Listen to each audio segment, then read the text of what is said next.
Science and international relation. आज की जो हमारी क्लास है हिंदी में रहेगी। ठीक है, इंग्लिश का एक सेपरेट कोर्स चल रहा है। अगर आप लोगों को इंग्लिश में देखनी है तो आप वहाँ पर देख सकते हैं, बट ये क्लास पूरी हमारी हिंदी में रहेगी। ठीक है, कोशिश हम इस क्लास में साथ में ये रखेंगे कि जो हिंदी मीडियम स्टूडेंट्स हैं उनके लिए भी नोट्स अवेलेबल हो पाए। ठीक है, तो क्लास का जो शेड्यूल है वो इस तरीके का बनाया गया है कि आपके नेक्स्ट 6 मंथ्स में आपका पूरा कंप्लीट हो जाएगा हिंदी मीडियम के साथ में। ठीक है, हिंदी मीडियम के साथ में। एंड पहले के जो 3 महीने रहेंगे इसमें आंसर राइटिंग हम डाउट क्लियरिंग सेशन में अगर टाइम मिलेगा तो उसमें करेंगे हम आंसर राइटिंग, नहीं तो हम अपना पहले के 3 महीने में पेपर 1 सेक्शन ए कंप्लीट करेंगे। ठीक है, हाँ, जो नॉर्मल आपको पीडीएफ मिलेंगी ऑन अ डेली बेसिस वो सभी इंग्लिश में रहेंगी। ठीक है, तो यहाँ पर पीडीएफ्स आपके रहेंगी इंग्लिश में। एट द सेम टाइम हम कोशिश करेंगे हिंदी में भी बनाने की। ठीक है, तो आई वर्क विद 2 और 3 स्टूडेंट्स, साथ में मिलकर के हम काम करेंगे ताकि आप लोगों का हिंदी में भी नोट्स हो जाएं। अदरवाइज इंग्लिश में तो बने हुए हैं, इंग्लिश में मैं पोस्ट कर ही दूंगी आप लोगों को। ठीक है, तो एक तो ये चीज़ रहेगी। हिंदी के लिए I am thinking of making a separate Telegram group, तो वो मैं कल बना करके, या शाम को भी हमारी एक और क्लास है, आज हमारी 2 क्लासेस होंगी, क्योंकि इस मंथ पे वैसे तो आपका कोर्स शुरू हो जाना चाहिए था 1 जुलाई से, लेकिन बिकॉज ऑफ सम डिलेज, कुछ कोर्स स्ट्रक्चर की वजह से ये कोर्स आज स्टार्ट हो रहा है। तो मैंने सोचा इट इज़ इम्पॉर्टेंट फॉर अस कि हम एटलीस्ट पहला सेशन आज का यहाँ से शुरू करें। तो 2 सेशन होंगे आज। आपकी क्लास जो रहेगी वो 1.5 घंटे की रहेगी, इसीलिए जो आपके नंबर ऑफ सेशंस हैं वो ज़्यादा है। ठीक है, नंबर ऑफ सेशंस आपके 99 क्लासेस हैं। दूसरी अगर क्लास में देखोगे जहाँ पर आपकी 2 घंटे की क्लास रहती है इंग्लिश में जो होती है, वहाँ पर आपका 2 घंटे का सेशन रहता है, लेकिन उनकी इन टोटल 80 सेशंस हैं। 80 में भी उनके 3 शायद क्विज हो गए, तो अप्रॉक्सीमेटली उनके 76-77 सेशंस हैं। आप लोगों के 100 अप्रॉक्सीमेटली 99 होंगे। ठीक है, if you want to continue in English Vishal, you can continue it in English also. आपको हिंदी में ज़्यादा बेहतर समझ में आता है, आप हिंदी में भी कंटिन्यू कर सकते हैं। आप देखो, फ़ायदा ये रहेगा आप लोगों के साथ में कि अगर आप लाइव क्लास में आते हो, आपको कोई डाउट आता है, आप मुझसे डायरेक्टली पूछ सकते हो। ठीक है, तो लाइव तो रहिए ही, जो लाइव मैं पढ़ा रही हूँ be part of that class, क्योंकि 1.5 घंटे की बात होती है, ज़्यादा होता नहीं है इसमें। ठीक है, और वैसे भी हमारे जो शुरू के मंथ्स होंगे उसमें थोड़ा कम रहेगा, जैसे कि आपका अगस्त है, जुलाई है, आपका सितंबर है, ये जो 3 महीने हैं इसमें आपकी 12 क्लासेस होंगी हर महीने। उसके बाद फिर सितंबर के बाद आपकी क्लासेस बढ़ जाएंगी अक्टूबर, नवंबर एंड दिसंबर तक। तो 15 दिसंबर को ये कोर्स कंप्लीट होगा। एंड इंग्लिश में आपको रहेगा। इंग्लिश मीडियम में अगर आप इंग्लिश हिंदी में समझ सकते हैं तो कंटिन्यू कीजिए, नहीं समझ सकते हो तो फिर इंग्लिश में देख सकते हो, नो इश्यूज। रिकॉर्डिंग आप लोगों के पास में अवेलेबल है, आप चाहे तो रिकॉर्डिंग्स भी देख सकते हैं। ठीक है, दूसरी चीज़ इसमें रहेगी, because this is the introductory class, तो पहले हम थोड़ा सा डिस्कस करेंगे कि किस तरीके से हम सिलेबस कंप्लीट करेंगे, तो फिर ये सब चीज़ें हम देखेंगे। 1 मिनट होल्ड कीजिए, स्लो आ रही है, वेट। हेलो, हेलो, हाँ, ओके, वेट अ मिनट। अभी बताइए, अभी ठीक है? अभी लैग तो नहीं हो रहा है? लैग होगा तो I change it.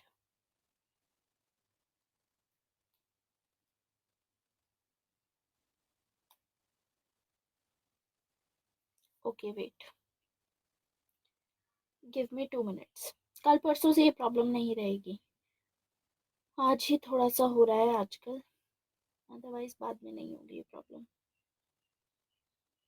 Wait a minute.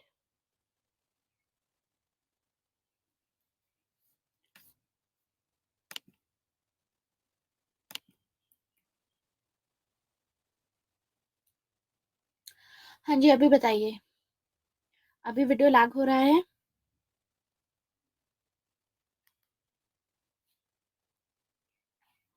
अभी भी लैग हो रहा है? लैग तो नहीं होना चाहिए। Okay, I try again, wait.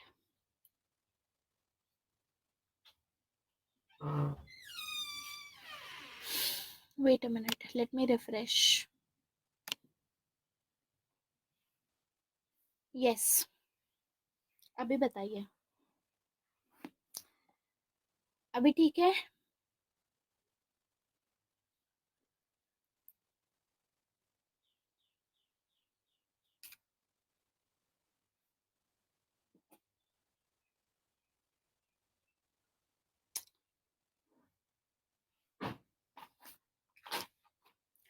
आप लोगों को मेरी वॉइस आ रही है? वीडियो के साथ में थोड़ा इशू है. ओके, 2 मिनट का टाइम दीजिए. ओके ओके, ठीक है.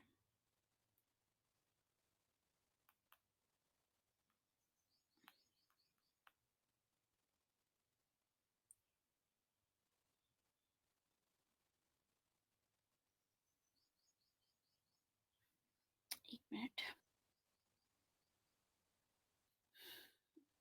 अभी ठीक है. ये शायद पीछे से अपने आप ही रिफ्रेश हुआ है. Let me know if it is fine. हाँ, थैंक यू सो मच. अभी ठीक है ना? तो अभी पहले हम डिस्कस करेंगे कि करने क्या वाले हैं हम इस पूरे कोर्स में. तो आपकी कोर्स जो रहेगा, 90 मिनट्स की आपकी क्लासेस हुआ करेंगी. ठीक है, और हिंदी में पढ़ाया जाएगा आपको. नोट्स आपको दोनों में ही, वैसे तो देखो इंग्लिश में ऑलरेडी अवेलेबल हैं नोट्स, तो इंग्लिश में पोस्ट होंगे. And for Hindi medium students, आप में से कितने लोग हिंदी मीडियम स्टूडेंट्स हैं जो लोग हिंदी में पेपर लिखेंगे अपना? How many of you are going to write a paper in Hindi? Umang, आप हिंदी में लिखेंगे? एनीवन एल्स जो हिंदी में लिखेगा पेपर? English medium. प्रीति, आप हिंदी में लिखेंगी. Okay. Ravi, you are going to be in English. ठीक है. तो इंग्लिश वालों के लिए अवेलेबल है. हिंदी वालों के साथ में उमंग एंड प्रीति, आप लोगों के साथ में आई मेक अ सेपरेट ग्रुप, क्योंकि आप लोगों के साथ में हिंदी मीडियम के नोट्स पे हम काम करेंगे. तो ऑन अ डेली बेसिस जब भी हमारा टॉपिक कंप्लीट होता है, जैसे क्लास में तो यूजुअली नॉर्मली मैं पढ़ाऊंगी मैं आपको. ठीक है, जो इम्पोर्टेंट आपकी हिंदी टर्मिनोलॉजीज होंगी हम उस पर वर्क करेंगे. साथ ही साथ आप लोग क्या करेंगे, हैंडमेड नोट्स बनाएंगे अपने. ठीक है. तो आप जो चीज़ें रेफर करेंगे वो रेफरेंस के पर्सपेक्टिव से मैं आपको बताऊंगी कि कैसे वो लिखना है आपको. तो टाइम हमारे पास सफिशेंट रहेगा, क्योंकि पूरे एक महीने में आपकी सिर्फ 12 क्लासेस रहेंगी. ठीक है. तो उस 12 क्लासेस में आप काम कर सकते हैं अपने हैंडमेड नोट्स पे. तो हम जिनकी भी हैंड राइटिंग अच्छी होगी, वेदर प्रीति और उमंग, आप ऐसा कर सकते हैं कि बनाइए अपने हैंडमेड नोट्स. फिर उसको हम स्कैन करके उसकी पीडीएफ बना लेंगे, तो उसमें कोई इशू नहीं रहेगा. सो दैट फिर बाकी सबको भी रहे. तो जितने भी लोग हिंदी में लिखेंगे उनके लिए रहेगा ये सब. नहीं, 12 क्लासेस पर मंथ होंगी. इस मंथ की 12 क्लासेस है, मेरे पास इतना ही टाइम अवेलेबल था इस मंथ का. एंड 12 क्लासेस आपकी नेक्स्ट मंथ रहेंगी. 12 आपकी रहेंगी सितंबर में. शायद सितंबर में मैं बढ़ा भी दूँ. ठीक है, हु नोज, मतलब शायद बढ़ाई भी जा सकती है, बट जिस हिसाब से स्केड्यूल बनाया गया है आपकी सितंबर के बाद, क्योंकि ये 3 महीनों में ना हम ज़्यादा फोकस रखेंगे अपना पेपर 1 सेक्शन ए पे. और इसी के साथ में हमारी आंसर राइटिंग सेशन चलते रहेंगे. ठीक है. तो आंसर राइटिंग सेशन में मैं आप लोगों को बता दूंगी. हाँ, आप दोनों बैचेस में भी आ सकते हो. आप दोनों में आ सकते हो, कोई इशू नहीं है.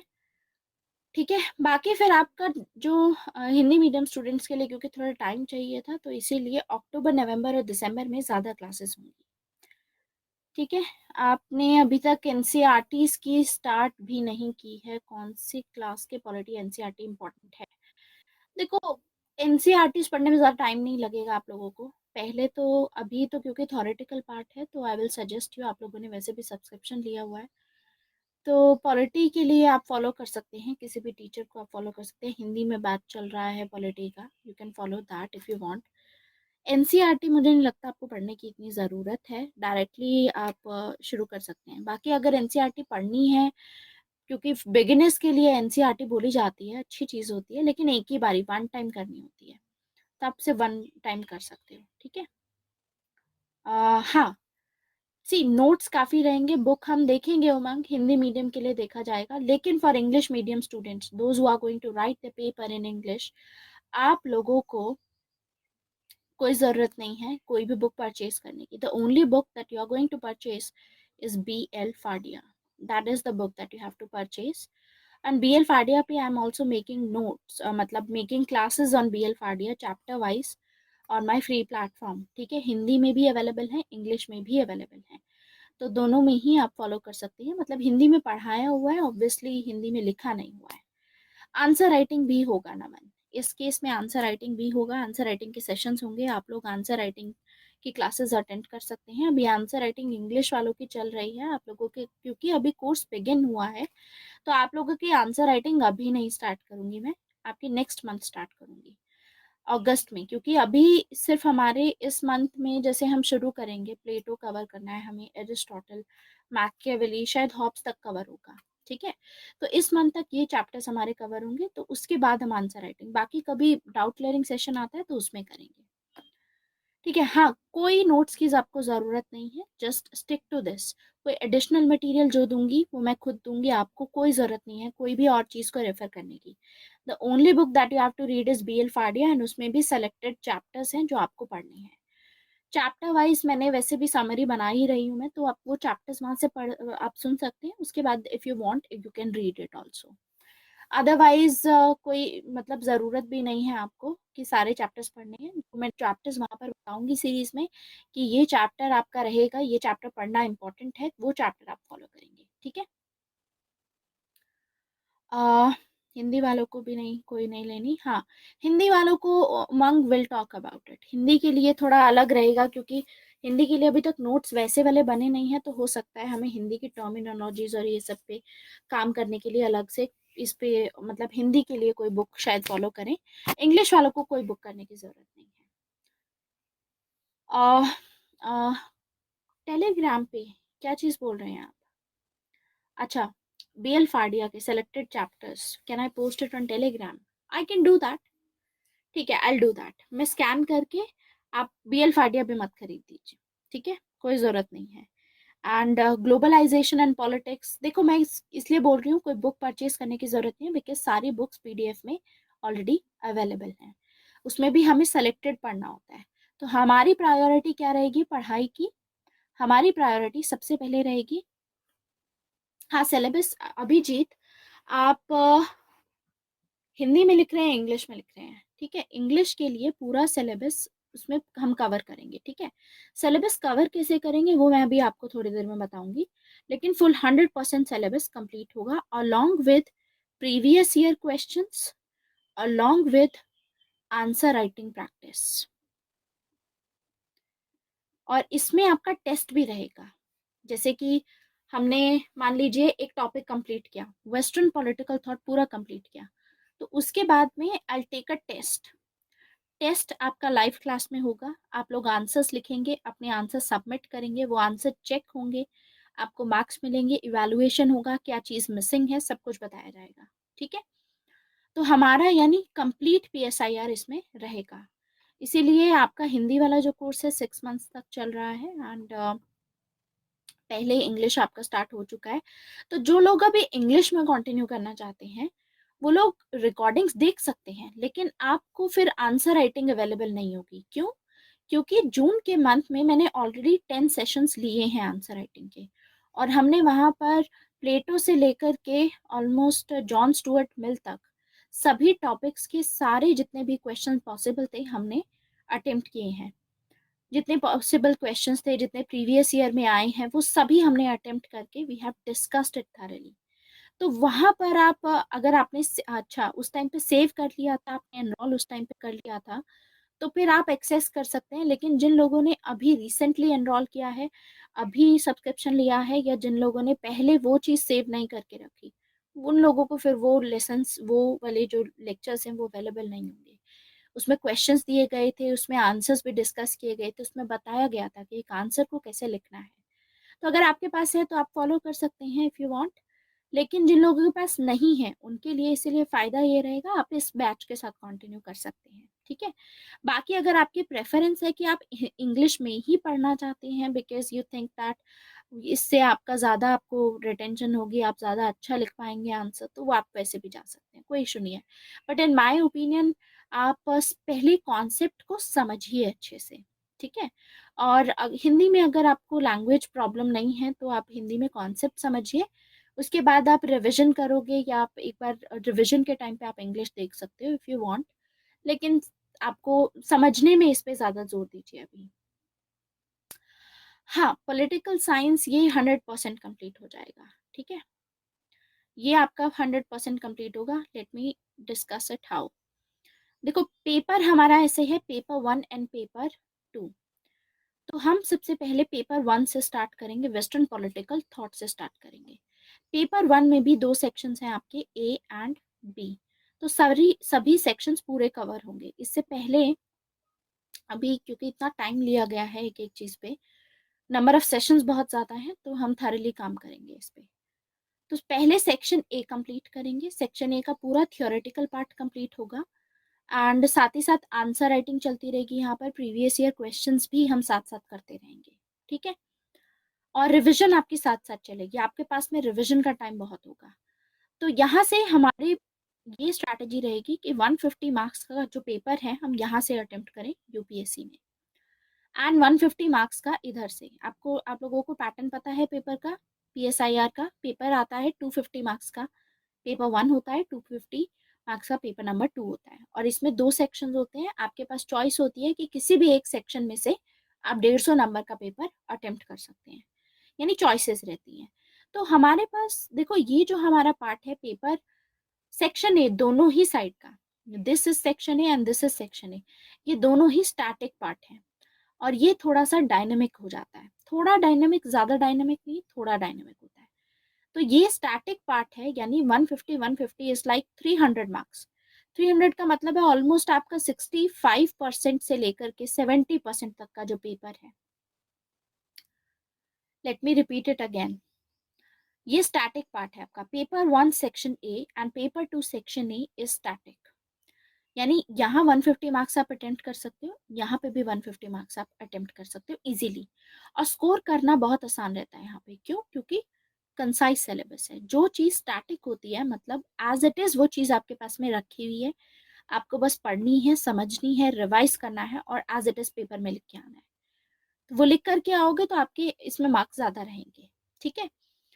तो 300 मार्क्स का पेपर, यानी सिर्फ हम इन दोनों सेक्शन पे भी अगर फोकस करते हैं, तो वहां से हमको पता चलता है कि 65 to 70% ऑफ पेपर हम यहाँ से अटेम्प्ट कर सकते हैं, 65 से लेके 70% तक। यानी आपको यहाँ पर देखने को मिलेगा कि वैसे तो आपको ये लग रहा है कि 50% सिलेबस है, क्योंकि हर एक पार्ट को 25-25 में अगर डिवाइड करो, लेकिन बिकॉज हमारे पास चॉइसेस अवेलेबल हैं, तो इट इज 70% सिलेबस। तो हमारी प्रायोरिटी रहेगी पहले पेपर 1 सेक्शन ए कंप्लीट करना, उसके बाद पेपर 2 सेक्शन ए कंप्लीट करना, ठीक है, ये प्रायोरिटी रहेगी।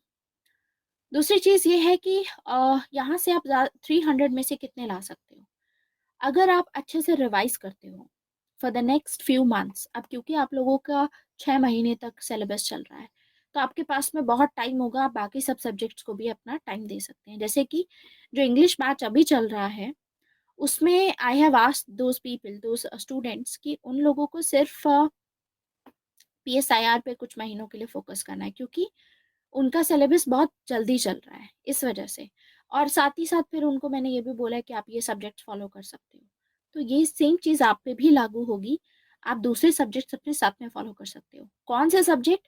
प्रायोरिटी वाइज आपको डिसाइड करने हैं। सबसे पहली चीज़, एक आपका चलेगा पीएसआईआर, ठीक है, दूसरा आपका चलेगा पॉलिटी का कोर्स, और तीसरा चलेगा आपका अगले 6 मंथ तक।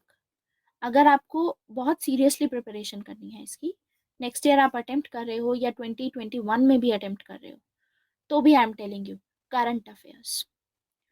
एक पीएसआईआर रखिए अपना। पीएसआईआर में हमारी कुछ चीज़ें साथ में चलेंगी, जैसे कि एक तो हम टॉपिक कंप्लीशन करेंगे, सभी टॉपिक्स को अच्छे से समझेंगे। आपकी यहीं पे साथ में रिविजन भी चलेगी। पीएसआईआर के जो टॉपिक्स आपको पढ़ाए जाएंगे, गो फॉर द रिविजन। कम से कम हमें, जब तक ये कोर्स खत्म नहीं होता, हर एक टॉपिक की 3 से 4 रिवीजन करनी है, अच्छे से समझना है। वो आप समझेंगे, मैं आपको समझाऊंगी, आपको कोई प्रॉब्लम आती है मुझसे मल्टीपल टाइम्स पूछ सकते हैं सेम चीज, ठीक है। तो रिवीजन अच्छे से करेंगे, साथ ही साथ आंसर राइटिंग प्रैक्टिस चलेगी, और इसी में आपका टेस्ट भी होगा। तो आपको अलग से कोई टेस्ट सीरीज की भी जरूरत नहीं है। यहाँ आपने अगर काम कर लिया तो टेस्ट सीरीज की जरूरत नहीं रहेगी। This you have to trust me. क्यों? क्योंकि आई शो यू, बहुत सारे ऐसे बच्चे हैं जो पहले हमारा पिछले महीने का जो आंसर राइटिंग मॉड्यूल था, they have been part of it, बहुत ड्रास्टिकली इम्प्रूव हुआ है बहुत बच्चों का। And the way they are writing their answers, बहुत अच्छे आंसर्स लिख रहे हैं। अगर टेस्ट सीरीज ज्वाइन भी करते हैं वो बहुत जल्दी लिख पाएंगे, क्योंकि हम एक टाइम बाउंड मैनर में आंसर लिख रहे हैं। जैसे कि I give you a question, 10 minute में आपको आंसर लिखना है। आंसर लिख करके आपको स्कैन करके अपने आंसर भेज देना है, फिर चेक होगा। तो 10 मिनट के अंदर प्रैक्टिस हो जाती है आपको वो 10 मिनट में लिखने की, क्योंकि अगर आपको अपना आंसर चेक करवाना है तो आपको 10 मिनट के अंदर लिखना पड़ेगा। तो ये थोड़ी हैबिट बन जाएगी, धीरे धीरे करके आप जब नेक्स्ट टाइम जब पेपर लिखोगे आप, तो अल्टीमेटली आपको टेस्ट सीरीज की फिर रिक्वायरमेंट नहीं। टेस्ट सीरीज हम करते ही इसलिए हैं कि 3 घंटे में हम वो लिख पाए, अदरवाइज पढ़ता तो हर कोई है। ठीक है? जिसके पास स्कैनर ना हो वो कैसे भेजेगा? आपको स्कैनर खरीदने की जरूरत नहीं है। आप लोगों के पास में स्मार्टफोन है, सभी के पास में स्मार्टफोन है। यस। तो स्मार्टफोन पे एक ऐप आती है आपकी कैम स्कैनर नाम से, कैम स्कैनर नाम से वो आप डाउनलोड करेंगे। आप अपना शीट लीजिए, शीट पे उसकी फोटो खींचिए, वो अपने आप स्कैन करके एक मल्टीपल पेजेस आप उसको एक पीडीएफ में अटैच करके सेंड कर दो। ठीक है? तो कोई इशू नहीं है। अब पीडीएफ में इसीलिए मैं बोल रही हूँ क्योंकि पीडीएफ में it is easy for me to check. Otherwise अगर आप सिर्फ फोटो लेकर के भेज देते हो तो I have to take a screenshot of your photo, फिर उसको मेरे को उसके ऊपर लिखना पड़ता है, फिर उसके बाद आपको आंसर भेजना पड़ता है। तो वो थोड़ा डिफिकल्ट हो जाता है। पीडीएफ में ये रहता है कि पीडीएफ में डायरेक्टली लिखा जाता है, कोई भी मुझे इनपुट देना है डायरेक्टली लिख करके आई कैन सेंड यू।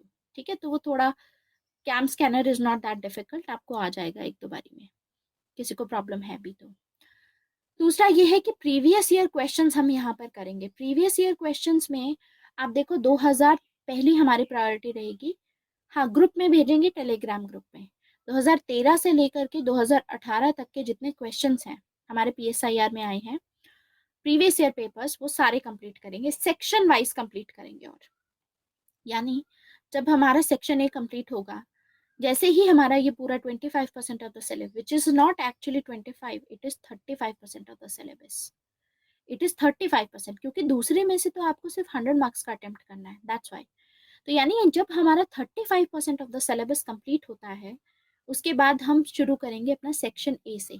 पहले 2013 का सेक्शन ए पूरा हम पूरा सॉल्व करेंगे, अच्छे से पढ़ेंगे उसको, एक एक टॉपिक को जो जो आया है उसको रिवाइज करेंगे आप, उन क्वेश्चंस को अटेम्प्ट करेंगे, सॉल्व करेंगे। ठीक है? और वो जो शीट्स होंगी आपके पास, जो 2013 की आपके मॉडल आंसर्स की शीट बनेंगी, वो शीट्स आप अटैच करके अपने पास एक सेपरेट फाइल में रखेंगे, क्योंकि आप पेपर देने से पहले ये चीज़ें रिवाइज करेंगे। क्योंकि अगर आप देखोगे पेपर एवरी टाइम, कुछ ऐसे टॉपिक्स हैं जो फेवरेट हैं यूपीएससी के, क्योंकि ये स्टैटिक पार्ट है। स्टैटिक में रेपिटेशन बहुत होता है टॉपिक का, तो बार बार आपको रिपीट क्वेश्चंस दिखेंगे। एंड आप पेपर देने से पहले अगर 2 दिन पहले भी एक बार सारे क्वेश्चन पेपर भी रिवाइज करते हो तो आपको सब कुछ हो जाएगा उसमें अच्छे से तैयार। ठीक है? तो 2013 का पहले सेक्शन ए करेंगे, 14, 15, 16, 17, 18। जब सभी के ये हो जाएंगे, फिर उसके बाद तब तक अगर हमारा पेपर 2 सेक्शन ए खत्म हो चुका है, फिर हम उस सेक्शन को कवर करेंगे। तो एक एक करके सभी सेक्शंस को कवर करके प्रीवियस ईयर क्वेश्चंस भी किए जाएंगे। ठीक है? तो इसके बाद आपको आंसर राइटिंग की जरूरत नहीं होती। तो इतना सब काम तो आपको पीएसआईआर में रखना है। अब दूसरी चीज, ये तो 70% सिलेबस की बात हुई। अब आपको सेक्शन बी में से भी 100 मार्क्स का करना है, पेपर 2 में से भी 100 मार्क्स का अटेम्प्ट करना है। ठीक है? अब यहाँ से क्या रहेगा आपका, आपको लगेगा कि ये डायनेमिक है, it is not that dynamic.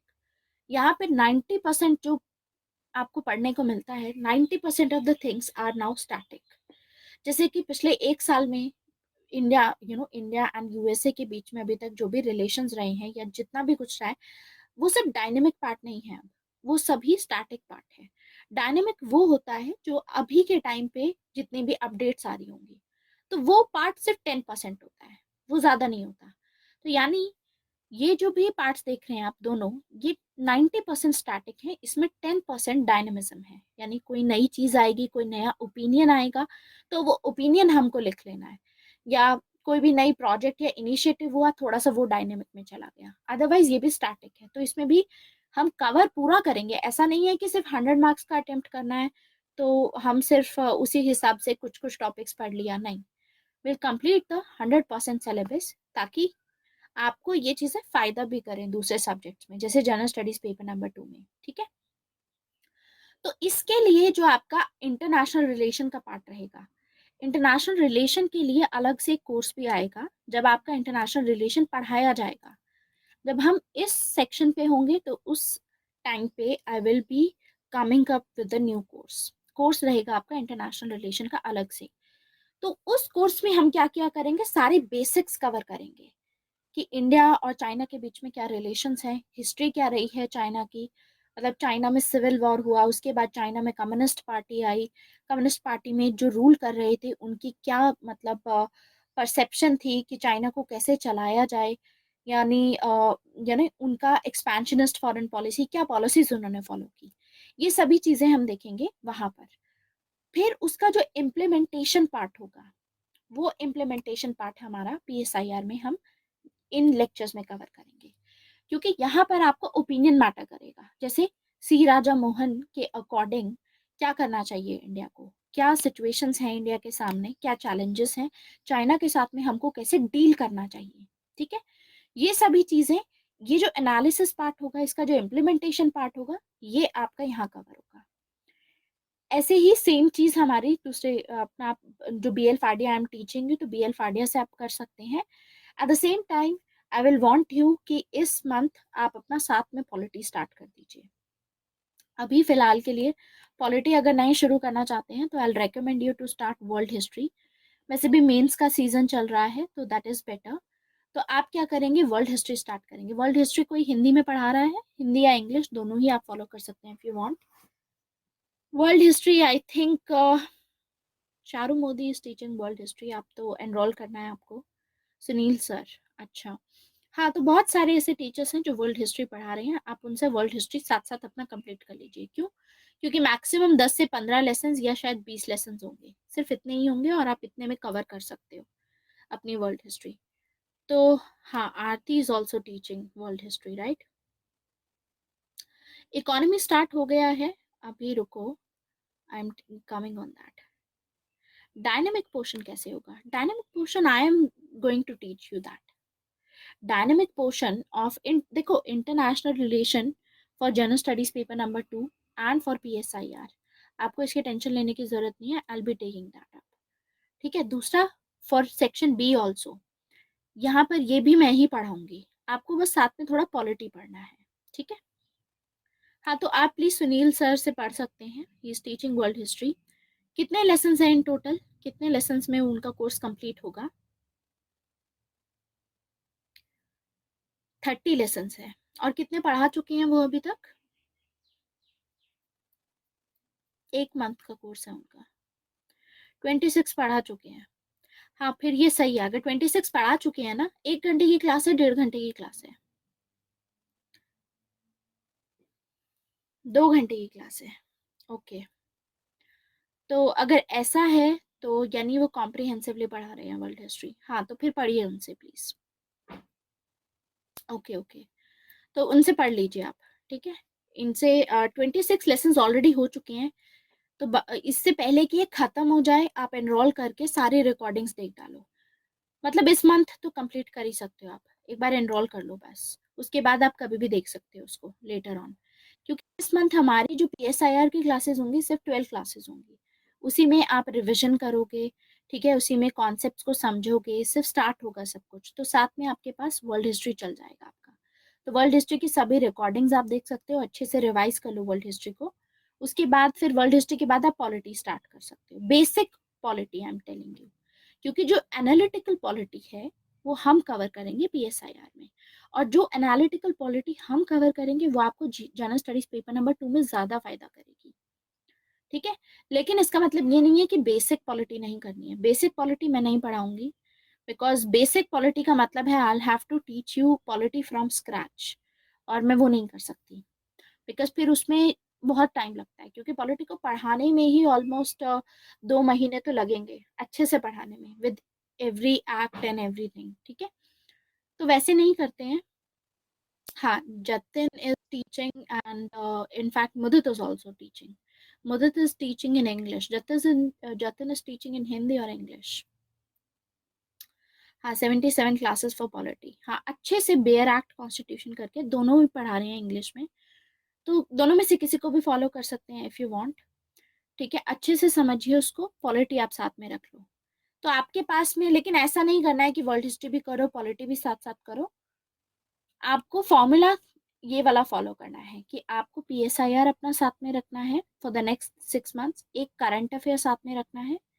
Current affair के आपके 2 मॉड्यूल रहेंगे। अब मैं करंट अफेयर तो आप खुद ही देख लो, जो टीचर बोलते हैं पढ़ाने का वैसे आप फॉलो कर सकते हो, लेकिन करंट अफेयर में एक द हिंदू डेली एनालिसिस हो जाता है, और एक आपका करंट अफेयर वीकली वाला कर लो, विच इज़ गुड, मतलब रिविजन जो आपको डायरेक्ट फ़ायदा करेगा। यहाँ तो आपका एनालिसिस हो जाएगा आपको, एंड फिर ये अलग से जो डायरेक्टली इम्प्लीमेंटेशन होता है फॉर करंट अफेयर वो आप ये कर सकते हो। तो एक करंट अफेयर रखो, ज़्यादा नहीं पढ़ना, मैक्सिमम 1.5 घंटा 2 घंटा, बस इससे ज़्यादा करंट अफेयर्स पे रोज का टाइम देने की ज़रूरत नहीं है। ओके, कोई बात नहीं, आप डेली अटेंड नहीं कर सकते हैं, कोई इशू नहीं है। आपको कोई भी डाउट आता है आप मुझसे बाद में पूछ लेंगे, ठीक है। ग्रुप में आप पूछ सकते हैं, बच्चों से पूछ सकते हैं, because they are going to be there in the live class, तो इशू नहीं रहेगा, ठीक है। बाकी क्योंकि 12-12 करके क्लासेस चल रही हैं, तो आई थिंक आप आसानी से इसको कवर भी कर पाएंगे, आप पे ज़्यादा बर्डन भी नहीं पड़ेगा। बिकॉज अगर एक ही महीने में अगर 25 क्लास हो जाती है तो it is very difficult for the working professional also to cover it, ठीक है। हाँ, क्लास टाइमिंग यही रहेगा। क्लास टाइमिंग आपका रहेगा यूजुअली 1:30 का। जिस दिन आपकी 2 क्लासेस हैं, जैसे कि आज एक दूसरी क्लास शायद आपकी 9:30 पे है, राइट। अदरवाइज रोज की एक ही क्लास रहेगी आपकी 1:30 पे। अगले महीने से रोज की एक ही रहेगी, इस महीने की because I had taken the holidays also and थोड़ा लेट स्टार्ट हुआ, तो मुझे लगा कि शुरू में मैं थोड़ा ज़्यादा ले लेती हूँ, दैट्स वाई। हाँ, अगर reading newspaper is taking too much, I will recommend you to go for the Hindu analysis, और उसके बाद आप क्या कर सकते हैं, एट मैक्स जो PDFs आपको मिलती हैं द हिंदू एनालिसिस की, आप उनको रीड कर लीजिए, ठीक है।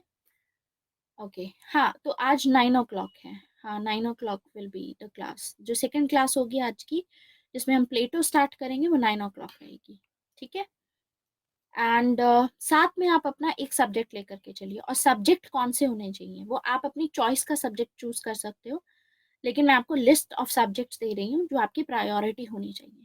इंटरनेशनल रिलेशन को अभी फॉलो मत कीजिए, बिकॉज इंटरनेशनल रिलेशन के लिए अलग से course I will be coming up with that, तो वहां से आप कवर कर लेना इंटरनेशनल रिलेशन का। अभी के लिए आप वर्ल्ड हिस्ट्री पे फोकस करेंगे, या तो आप वर्ल्ड हिस्ट्री फॉलो कर सकते हैं, ठीक है, विद बिकॉज मेंस अभी चल रहा है, सीजन चल रहा है, तो देर आर एजुकेटर्स जो वर्ल्ड हिस्ट्री पढ़ा रहे हैं, तो इसीलिए मैं बोल रही हूँ वर्ल्ड हिस्ट्री पहले कर लो। फिर पॉलिटी है आपके पास में, पॉलिटी आप कर सकते हो, सोसाइटी से रिलेटेड आप पढ़ सकते हो, ठीक है। एंड इसके अलावा आपका एथिक्स तो अभी रहने ही दो, हेल्प तो करेगा आपको। Yes, international relation Hindi English दोनों में रहेगा, it is going to be in both Hindi and English. World history, polity, society and history, yes history. और हिस्ट्री आप फॉलो कर सकते हो, हिस्ट्री में आप post independent history, modern history पढ़ सकते हो, ठीक है। Modern history is going to help you. बाकी मिडिवल एंड एंशियंट आप बाद में पढ़ सकते हो, बट अगर हिस्ट्री स्टार्ट करें तो एंशियंट बहुत छोटा सा है, आप स्टार्ट कर सकते हो, एंशियंट जल्दी कंप्लीट हो जाएगा, अलग से आएगा। यस, इंटरनेशनल रिलेशन देखो हम इसमें भी पढ़ेंगे, पॉलिटिकल साइंस में अलग से मैंने कोर्स स्ट्रक्चर में आपके डाला हुआ है, लेकिन वो हमारा पॉलिटिकल साइंस से रिलेटेड होता है, उसमें थोड़ा एनालिटिकल वैल्यूज ज़्यादा होती हैं, ठीक है। उसमें हमारे एक्सपर्ट ओपिनियन ज़्यादा रहते हैं, लेकिन इसके अलावा हमें बेसिक इंटरनेशनल रिलेशन भी पढ़ना पड़ता है, तो बेसिक हम वहाँ से समझेंगे, उसका एक्सपर्ट इम्प्लीमेंटेशन हम यहाँ से समझेंगे, तो दोनों को इंटीग्रेट करके पढ़ना है, ठीक है। क्लियर? एक तो ये चीज करनी है, तो 3 चीजें, एक करंट अफेयर अपने रखो साथ साथ, क्योंकि करंट अफेयर ये डायनेमिक्स आपको प्रोवाइड करेंगे, जो मैं आपको बता रही हूँ ना, दैट दीज आर डायनेमिक। एक तो पेपर 2 सेक्शन बी मैंने आपको बोला, एंड पेपर 1 सेक्शन बी, दोनों ही डायनेमिक है। तो ये आपके करंट अफेयर्स से कंप्लीट होंगे, इसीलिए आई एम टेलिंग यू कि करंट अफेयर्स यहाँ से रहेगा। किस मंथ में आएगा आपका इंटरनेशनल रिलेशन? आई थिंक आपका इंटरनेशनल रिलेशन नवंबर में आई विल बी कवरिंग, तो नवंबर में आएगा आपका इंटरनेशनल रिलेशन का वो वाला कोर्स। ठीक है, फिलहाल आप बाकी सब चीज़ों पे कवर कर सकते हैं। तो स्लोली एंड स्टडीली काम करेंगे, और मेक श्योर आप लोगों के पास टाइम ज़्यादा है, तो इसी वजह से देखो 2 कोर्स साथ में रनिंग है, इसीलिए थोड़ा सा मैंने एक कोर्स का टाइम अपना ज़्यादा रखा है, 6 महीने इसीलिए चला है, because there is a limit to which I can teach. 2 घंटे ऑलरेडी एक क्लास रहेगी, फिर आपकी भी 2 घंटे की हो जाती है, तो ज़्यादा बर्डन पड़ जाता है, इसीलिए नंबर ऑफ सेशन ज़्यादा है, और आपका दिसंबर तक कोर्स जा रहा है। लेकिन आप अल्टीमेटली आराम से पढ़ सकते हो, आपके पास टाइम रहेगा, लेकिन प्लीज़ लैग मत करना। ऐसा नहीं है कि 12 क्लासेस चलने दो, मैं एट द एंड देख लूँगा, डोंट डू दैट।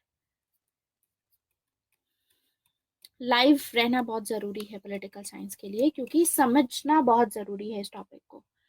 एक बार टॉपिक समझ में आ गया, उसके बाद रिवीजन आप कितनी भी फास्ट कर सकते हैं, don't do the bench watching. Exactly, ठीक है। और बुक्स कोई भी नहीं लेनी है प्रियंका, नो बुक्स, कोई बुक आपको परचेज करने की ज़रूरत नहीं है। अब मैं आपको बताती हूँ पढ़ना कैसे होगा। पहली चीज़, हमारा क्लास में टॉपिक कंप्लीट होगा, बी देयर लाइव, या कभी भी आप रिकॉर्डिंग देख रहे हो, ठीक है, तो आप रिकॉर्डिंग्स देखिए, उसको अच्छे से समझिए। कोई डाउट आता है तो आप पूछ सकते हैं। ग्रुप आपको मैं आज शाम तक, जब 9 o'clock हमारी क्लास है, तो हिंदी मीडियम के लिए अलग से group I will be joining you that, ठीक है, इन दैट ग्रुप। लेकिन इसी के साथ आपका जो इंग्लिश मीडियम का ग्रुप है, जो लोग इंग्लिश मीडियम में भी ज्वाइन करना चाहते हैं, उनको वहाँ पर भी ज्वाइन, मैं लिंक दे दूंगी आपको, दोनों ही लिंक होंगे, आप लोग दोनों में ज्वाइन कीजिएगा, ठीक है, दोनों में कर देना। हाँ, क्योंकि 2 घंटे ज़्यादा हो जाते हैं, 2 घंटे में स्ट्रेस भी ज़्यादा हो जाता है, 1.5 घंटा इज़ लाइक अच्छे से फ्रेश रहता है दिमाग, एंड समझ में आ जाता है, तो मैं दोनों आपको दे दूंगी। हालांकि हम ज़्यादा एक्टिव रहेंगे, हिंदी वाले जो स्टूडेंट्स हैं वो ज़्यादा इसमें एक्टिव रहिएगा, ठीक है। तो आपको कोई भी डाउट आता है, आप रिकॉर्डिंग देख रहे हो, suppose I am telling you something, तो you can ask me directly, अपना फ़ोन, अपना टेलीग्राम का ऐप अपना साथ में रखिए, and you can send a text. किसी को अच्छे से समझ में आया है तो इधर your classmate will help you, और whenever I see that, तो मैं आपको हेल्प कर दूंगी। लेकिन we have to make a community, एक दूसरे को हेल्प करते हुए चलना है। Why I am telling you this thing, कि जैसे कि हमने कोई आंसर लिखा, ठीक है, तो मैंने अभी तो आपका चेक कर दिया, हो सकता है 10-15 दिन बाद कोई नया बच्चा ज्वाइन होता है, and that person will come, will send his answer, his और हर आंसर, एंड उसने मान लीजिए अपना आंसर पोस्ट किया, तो अगर आप उसका आंसर चेक करोगे, आप आंसर देखोगे, तो आपको पता चलेगा कि क्या चीज़ नई लिखी गई है, या फिर क्या चीज़ मिसिंग है। अगर कोई चीज़ मिसिंग है, दैट मीन्स आप अच्छे से एनालाइज कर पा रहे हो कि ये चीज़ इसमें मिसिंग है, ये पॉइंट यहाँ पर होता तो मैं इसको बेटर मार्क्स इसको मिल जाते, ठीक है। तो आपका जो देखने का नज़रिया होता है ना, आप एग्जामिनर पर्सपेक्टिव से देखोगे, यानी if someone else is also writing answer, आपको उनका आंसर भी इवेलुएट करना चाहिए। आप इवेलुएट करोगे, आपको 4 बातें ज्यादा पता चलेंगी, और आपको जो आंसर अपना लिखना होता है, एग्जामिनर पॉइंट ऑफ व्यू से आप आंसर लिखोगे, क्योंकि सिंपल है, जब एज अ स्टूडेंट आप लिखते हो तो फिर भी थोड़ा प्रेशर रहता है आपको, और आप कुछ कुछ लिखते हो, मतलब शायद स्ट्रक्चर्ड वे में नहीं लिखोगे, लेकिन अगर आप समझोगे एक एग्जामिनर का परसेप्शन, तो आपको ज़्यादा क्लैरिटी होगी कि इस आंसर को हाई स्कोर करने के लिए कैसे लिखा जाना चाहिए था, ठीक है। तो we have to build a community like that. तो अगर पूछ रहे हैं क्वेश्चन, आप उनको बताइए, इससे आपकी ज़्यादा क्लैरिटी भी रहेगी, और whenever I be live, जब भी मैं ओपन करूँगी ग्रुप, तो आई ऑल्सो, किसी पे अगर नहीं सॉल्व हुआ तो विल डू दैट, ठीक है। यस, उसी बुक में, सॉरी, ग्रुप में आपके आंसर्स भी पोस्ट होंगे, ठीक है। अगर आपने कुछ आंसर लिखे हैं ऑलरेडी इंग्लिश में, तो आप पोस्ट कर दीजिए अपने इंग्लिश वाले ग्रुप में। There are some students, you can ask Saumya, Kanhaiya is writing mains right now, तो कन्हैया तो अभी नहीं कर पाएंगे, लेकिन there is Vinay and Aviral, there are a lot of students in that group, जिनकी आंसर राइटिंग बहुत इम्प्रूव हुई है, तो वो आपको एटलीस्ट बेटर गाइड कर पाएंगे कि इसमें कैसे इम्प्रूवमेंट किया जा सकता है। क्योंकि अभी वहाँ पर 100+ स्टूडेंट्स हैं, तो it is very difficult for me also. जो मैंने क्वेश्चन पहले के लिखे हुए थे, वो क्वेश्चंस अगर अभी पोस्ट हो रहे हैं तो it becomes very difficult for me to check, because थोड़ा पर्सनल लाइफ में भी करना होता है। I don't have to work all day, that's why I don't even want to, nobody wants to, right? And मेरा थोड़ा हेल्थ इश्यूज भी हैं, तो मैं ज़्यादा नहीं इतना कर पाऊंगी। लेकिन आप ऐसा कर सकते हैं कि स्टूडेंट्स आपके चेक कर लेंगे, ठीक है? Please ask them, Saumya is there, ask Saumya कि प्लीज मेरा इवेलुएट कर दो, she'll do that. Okay, next thing, recording अगर आपने देख ली है, अब उसके बाद जो आपको पीडीएफ दी जाती है, वो पीडीएफ आप पढ़ेंगे, ठीक है? और पीडीएफ में से फिर कुछ नहीं समझ में आता है, विच आई थिंक आपको आसानी से समझ में आ जाएगा। फिर भी कुछ नहीं समझ में आता है तो आप मुझसे पूछ लेंगे, ठीक है? या आप ग्रुप में छोड़ दीजिए अपना जो भी आपका डाउट है, हम उसको डील करेंगे। नेक्स्ट थिंग इज कि आप जब भी क्लास में हैं, whenever you are watching live और आप कभी रिकॉर्डिंग भी देख रहे हैं, तो आपके पास में एक सेपरेट नोटबुक होनी चाहिए, ठीक है? एक सेपरेट नोटबुक, उसी नोटबुक में आप फ्लो चार्ट बनाएंगे साथ साथ। Flow chart is very important. ये फ्लो चार्ट आपको रिविजन में काम करेगा। एक स्ट्रक्चर्ड वे में फ्लो चार्ट अगर बन जाता है तो दैट विल हेल्प यू, क्योंकि बहुत सारे टॉपिक्स हैं, बहुत सारे नेम्स हैं इसमें, बहुत सारे एक्सपर्ट्स हैं जिन लोगों ने अलग अलग आइडियाज दिए हैं, अलग अलग चीजें, अलग अलग बातें बोली हैं। तो इतने नाम हैं, इतने आइडियाज हैं, आप कंफ्यूज हो जाओगे। तो इसी वजह से एक फ्लो चार्ट रहेगा आपके पास में, आप उसको वीकली रिवाइज कर सकते हो। रिविजन में कितना टाइम लगेगा? 10 से 15 मिनट। मतलब वीक के एंड में 10 से 15 मिनट के लिए आप फ्लो चार्ट उठाएंगे and just browse through it. एक बार देख लीजिए कि कौन किसने क्या बोला था। जैसे देर इज वन पर्सन, अल्थुजर, ठीक है? अल्थुजर क्या बोलते हैं कार्ल मार्क्स के बारे में, कि कार्ल मार्क्स ओवर डिटर्मिनिस्ट है, इकोनॉमिक डिटर्मिनिस्ट, ओवर डिटर्मिन किया है। तो ये जो आपको टर्मिनोलॉजी दिख रही है, ये इन्होंने अल्थुजर ने कार्ल मार्क्स के लिए यूज की है। तो ये चीज आपके फ्लो चार्ट में होनी चाहिए। ऐसे ही मैक्स वेबर ने क्या बोला है कार्ल मार्क्स के बारे में? मैक्स वेबर बोलते हैं कि इन्होंने जो हिस्ट्री की एक्सप्लेनेशन दी है वो मोनो कैजुअल है, मतलब एक ही चीज पे फोकस करके कैजुअली ऐसे ही दे दी। मतलब मोनो मतलब एक ही चीज पे फोकस किया, इकोनॉमिक स्ट्रक्चर पे, बाकी सब चीजों पे तो फोकस ही नहीं किया। ऐसे ही फिर ग्रामशी हैं, वो भी इनको करते हैं। तो अलग अलग आप देख रहे हो, अलग अलग नाम है इनके, अलग अलग आइडियाज हैं, अलग अलग तरीकों से ये कार्ल मार्क्स को क्रिटिसाइज कर रहे हैं। तो ये चीज आपके फ्लो चार्ट में रहेगी, और फ्लो चार्ट में आपको ये वीकली बेसिस पे रिवाइज करना है। एक बार आपको अच्छे से रिवाइज हो गया ये, फिर उसके बाद आप अपनी पीडीएफ रिवाइज कीजिए। पीडीएफ हो गई है, फिर उसके बाद आप वीकली बेसिस पे करने की जरूरत नहीं है, मंथली बेसिस पे आप कर सकते हैं। तो ऑप्शनल इज समथिंग, आपका 100% सिलेबस कंप्लीट होगा, लेकिन शुरुआत में आप लोग वीकली रिविजन करेंगे, उसके बाद आप मंथली रिविजन करेंगे। एक बार आपको लगता है कि मंथली में भी आपने अच्छे से कंप्लीट कर लिया है, उसके बाद आप 3 मंथ्स के बाद में अपना रिविजन कर सकते हैं। मतलब पहली आपकी रिविजन रहेगी वीकली रिविजन। और अभी तो क्योंकि हम सिलेबस कंप्लीट कर रहे हैं, तो कम से कम 3 से 4 रिविजन, क्योंकि आप बिल्कुल बिगिनर हो इस सब्जेक्ट में, you don't know things at all. तो आपकी यहाँ से 3 से 4 रिविजन रहेंगी वीकली और मंथली में।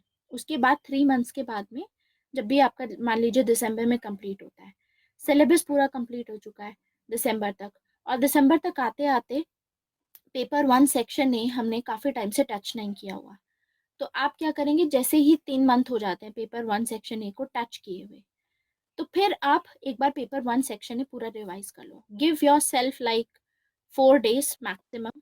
If I have to revise paper 1 section A, I take 1 day to revise it.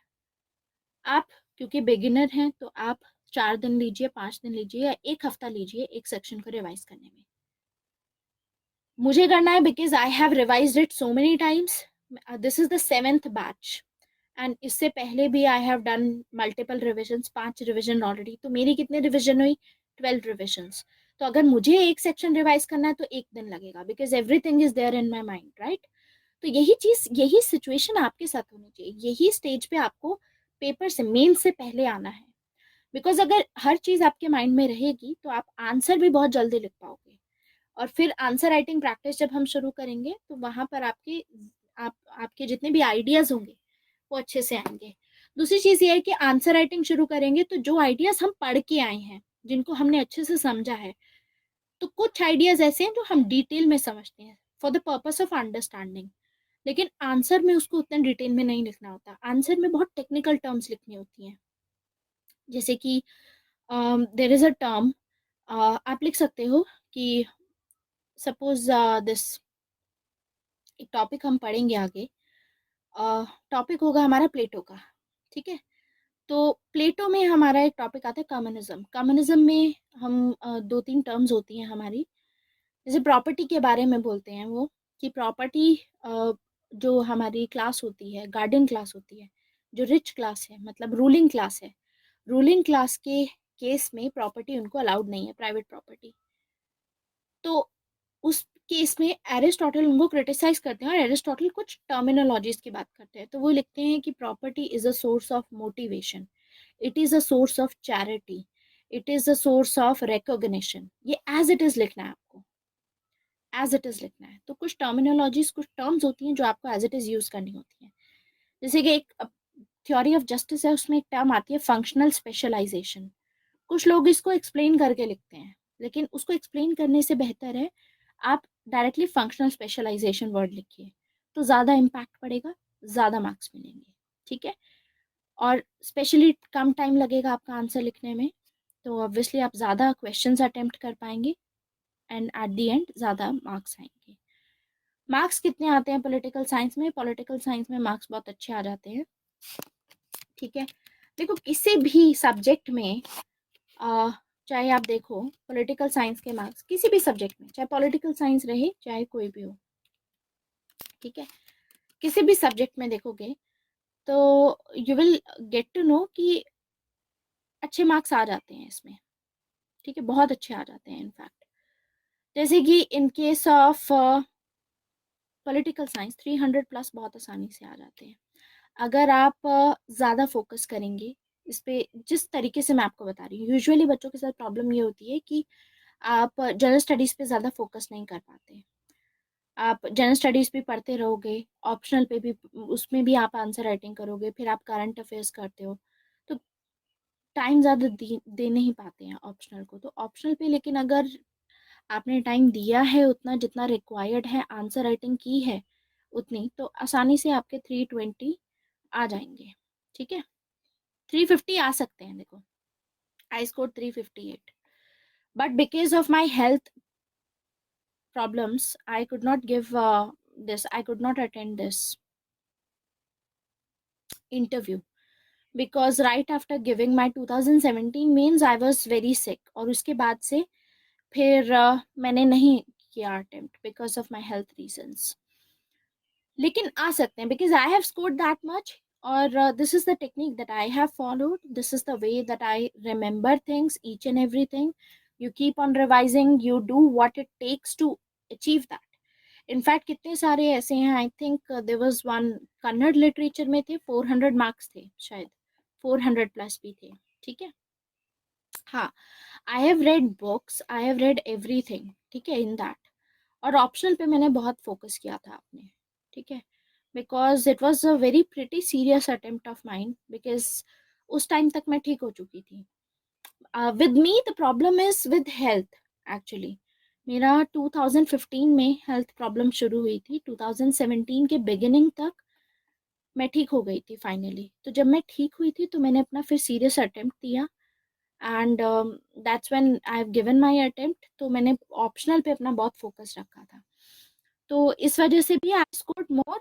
लेकिन फिर फाइनली फिर प्रॉब्लम ये हुई क्योंकि ऑप्शनल पे भी फोकस रखा, और इतनी सीरियस अटेम्प्ट के लिए आपको पढ़ना ज़्यादा पड़ता है। तो 3 महीनों के लिए स्पेशली राइट आफ्टर प्रीलिम्स मुझे पता था कि अच्छा ठीक है, प्रीलिम्स तो हो गया है अच्छे से, because in the test series only, मतलब टेस्ट सीरीज क्या, in fact answer keys, yes, answer key में I was getting 120 plus, and I finally got 124.66 something. तो उसके बाद जो 3 महीने थे, आई रियलाइज कि अब मेहनत ज़्यादा करनी पड़ेगी। तो within those 3 months then health का इतना ध्यान नहीं दिया, तो ultimately when I gave my mains तो 1 हफ्ते बाद ही आई गॉट सिक। तो फाइनली जब रिजल्ट आया तब तक तो डायग्नोस हुई है कि प्रॉब्लम क्या थी। फिर उसके बाद इसीलिए वो नहीं दिया जा सका। लेकिन I remember in those 3 months what I have done for PSIR, the books that I have followed, the topics, the way I have revised it. तो revision is the key, trust me, revision is the key. Why do you think I was able to score this much? 124 is a good score when it comes to pre. और मैंने ज़्यादा पढ़ाई नहीं की थी, I'm telling you this. 2017 Feb month, that's when I was fine. क्योंकि उससे पहले तक I was not able to even sit properly. मेरा बोन्स इशू रहता था, बोन्स में बहुत पेन होता था and I could not focus on studies at all. तो Feb and that was February 2017. I felt like now I'm fine. अभी कोई इशू नहीं है, कहीं पेन नहीं हो रहा है, तो I can start with it. And I was not at all aware of the current affairs, कुछ भी नहीं, because हो ही नहीं पाता ना। तो वहां से शुरू किया, करंट अफेयर्स की भी रिविजन किया। आई हैव डन 3 रिविजन्स। तो दैट मीन्स मार्च से शुरू हुआ एंड पेपर जून में था, तो मार्च, अप्रैल एंड मई, ठीक है, जून में तो पेपर ही था। तो that means with in 3 months I have done the revision, current affairs, all these, and उसमें ज़्यादा फोकस रखा। फिर मैंने जनरल स्टडीज में एनालिसिस, आंसर राइटिंग, इन सब पे फोकस किया गया। तो एट द एंड 124 आएगी। तो दैट्स व्हेन आई रियलाइज्ड कि actually problem is not with the syllabus, problem is not with कि स्कोर कैसे हाई किया जाए, problem is with the lack of revision. हम लोग नहीं कर पा रहे हैं। आप लोग 25 जगहों से पढ़ रहे हैं, आप लोग कभी लक्ष्मीकांत पे जाते हो, NCERT पे जाते हो, इधर जाते हो, उधर जाते हो, रिविजन कितनी बार कर रहे हो आप? रिविजन नहीं हो रही है। फर्स्ट टाइम जब आप पढ़ते हो तो डू यू रियलाइज कि पहली बार आपने पढ़ तो लिया लेकिन आपको आधे से ज्यादा डेटा याद ही नहीं रहता है। तो जितनी रिविजन होंगी उतना ज्यादा आपको याद रहेगा। तो current affair alone I have revise 3 to 4 times. This is the way, because that was, see when you know, मैं अभी इसीलिए ये चीजें why I am telling you, क्योंकि रिविजन आप समझिए कितनी इंपॉर्टेंट है। आप लोग कर पाएंगे इफ रिविजन कर रहे हैं। Because there was a time when I've given my first attempt. I was studying, and that's when, back in 2015, that's when I gave my first attempt. उस time पे मेरा problem अलग था. Problem was, that I used to study and I used to, like, obviously being a student, it felt very bad कि आप UPSC देना चाहते हैं, आप इतना पढ़ाई में हैं लेकिन आप नहीं पढ़ सकते। क्यों? क्योंकि when I was studying at the very same time, head में knocking होती थी. It was like that. तो कॉन्सेंट्रेट नहीं होता था, तो रिविजन का टाइम नहीं मिला। So I had to give my best. I realise कि revision is the key, and that's when, फिर जब जनरल स्टडीज मेरा स्ट्रांग हो चुका था, तो for the next 3 months I focused on this more, this political science more. तो political science पे अगले 3 महीने तक लगातार काम किया गया है, with revision, with answer writing, previous year paper भी उसी में किए गए। ठीक है, तो it is, that is why I feel like I, whatever is written in the notes, word by word, everything is there in my head. It is because of revision. Understanding, पहली आपके पास में रखे, आप क्या रखोगे? पहली आपका प्रायोरिटी रहेगी understanding of the topic, understanding of the subject. एक बार समझ लिया, उसके बाद रिविजन। पहली रिविजन फ्लो चार्ट, ठीक है। जब तक वो आपको फ्लो चार्ट आपके दिमाग में नहीं बिल्कुल छप जाता कि अच्छा ठीक है, it is Althusser who says this, he says that, he supports this idea, तब तक फ्लो चार्ट रिवाइज करते रहो। Flow chart do not discard it, क्योंकि पेपर से पहले 2 दिन पहले, आपका आज पेपर है पॉलिटिकल साइंस का, 2 दिन पहले आप क्या करेंगे? आप उठाएंगे अपना flow chart and just revise it, या फिर एग्जाम से पहले आप फ्लो चार्ट से रिवाइज कीजिए, क्योंकि वो सारी सारी मेन मेन जो चीजें होती हैं वो आपकी वहीं पे मिल जाएंगे आपको आपके फ्लो चार्ट में। तो flow chart is very handy, do not discard it. साथ में कुछ चीजें होंगी जो आपको लिखवाई जाएंगी, ठीक है, जो आपको डिक्टेट की जाएंगी। 1-2 चीजें ज्यादा ही होंगी जो कि आपके शायद नोट्स में ना हो। तो जो चीजें लिखवाई जाएंगी वो चीज के लिए आपके लिए एक separate notebook time saying, otherwise maximum things आपको आपके PDF में मिलेंगी। क्योंकि with every new batch there is some addition, addition रहता है, ठीक है। कुछ ओपिनियंस आर्ट होते हैं कुछ एक्सपर्ट्स के, तो वो चीज़ें रहती हैं। डायनेमिक में भी और स्टैटिक में भी हम कोशिश करते हैं हर बारी ज़्यादा से ज़्यादा हम क्वेश्चन अटेम्प्ट कर पाएँ। इनफैक्ट जब हम आंसर राइटिंग करेंगे तो कुछ चीज़ें होंगी, कुछ ऐसे एक्सपर्ट्स हमको नए ओपिनियन मैं आपको दूंगी उस टाइम पे। अभी के लिए जितना मुझे लगता है कि फॉर अ बिगिनर जितना रिक्वायर्ड है वो कीजिए, धीरे धीरे करके एडवांस होगा ये। तो जो लोग सिर्फ ये सोच रहे हैं कि आंसर राइटिंग तो हम बाद में भी कर सकते हैं, please don't do that. Answer writing साथ साथ कीजिएगा। जब भी मैं आंसर राइटिंग की क्लास लूंगी, लाइव या रिकॉर्डिंग, रिकॉर्डिंग भी देखनी है, क्योंकि उसमें वो क्वेश्चन पूरा डिस्कस किया जाएगा कि पहले क्या लिखना था, कौन सा पॉइंट कहाँ पर लिखना था, ये पॉइंट क्यों मिसिंग है आपका, ये सभी बहुत इंपॉर्टेंट चीजें हैं। तो 300+ कहीं नहीं गए अगर आप ये सब कर रहे हैं तो, ठीक है। तो this is what you have to do. Booklets में देखिए मैं बिलीव नहीं करती। बुकलेट्स आर आप डेली बेसिस पे देखो, दो चीजें करनी है। एक तो द हिंदू एनालिसिस डेली का देखिए, एडिटोरियल का एनालिसिस देख लीजिए, ठीक है। लेकिन उस एनालिसिस की पीडीएफ एक बार रीड कर लो, 15 मिनट में एक एटलीस्ट एडिटोरियल आप पढ़ सकते हैं।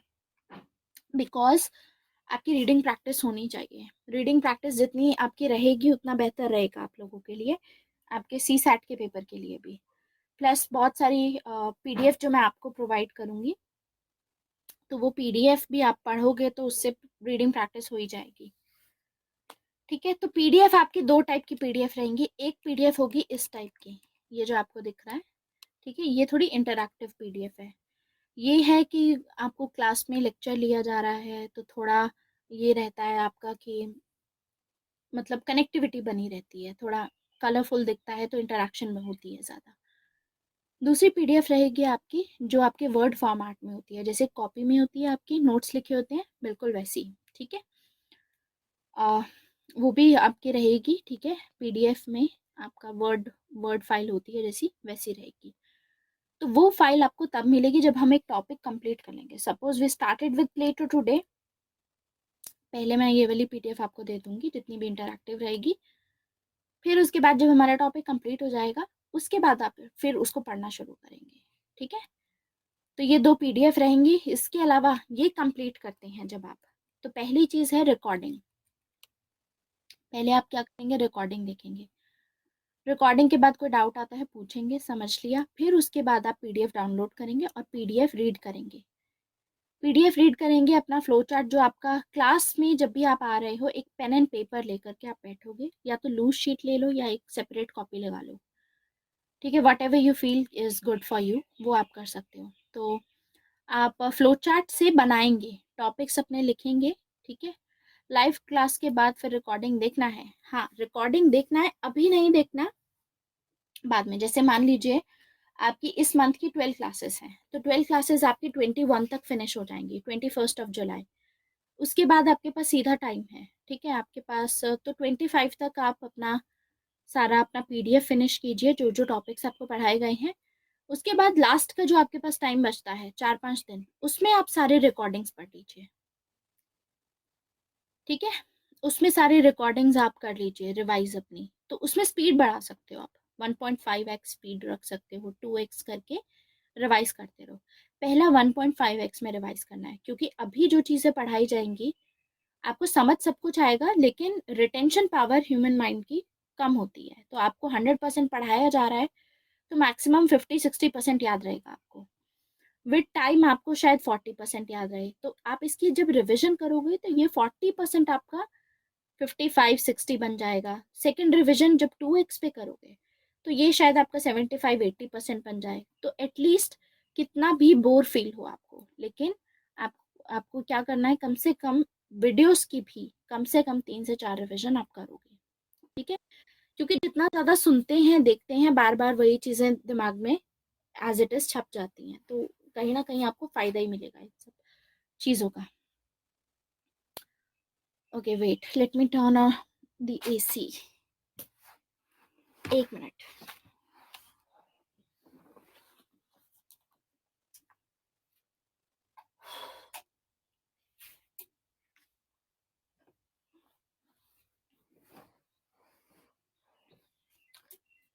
बुक अभी कोई पढ़नी नहीं है आपको, कोई बुक आपको परचेज करने की ज़रूरत नहीं है। जो भी मुझे लगेगा कि you have to read, I will give you the PDF my self.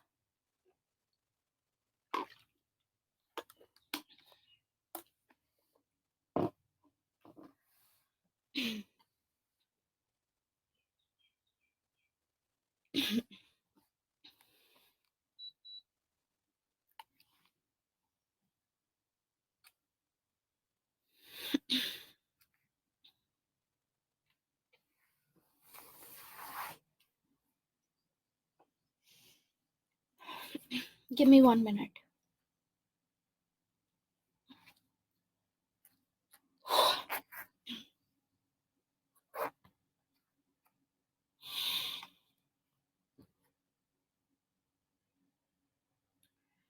नहीं, कोई चीज़ पढ़ने की ज़रूरत नहीं। काजल, आपका मीडियम क्या है, इंग्लिश और Hindi?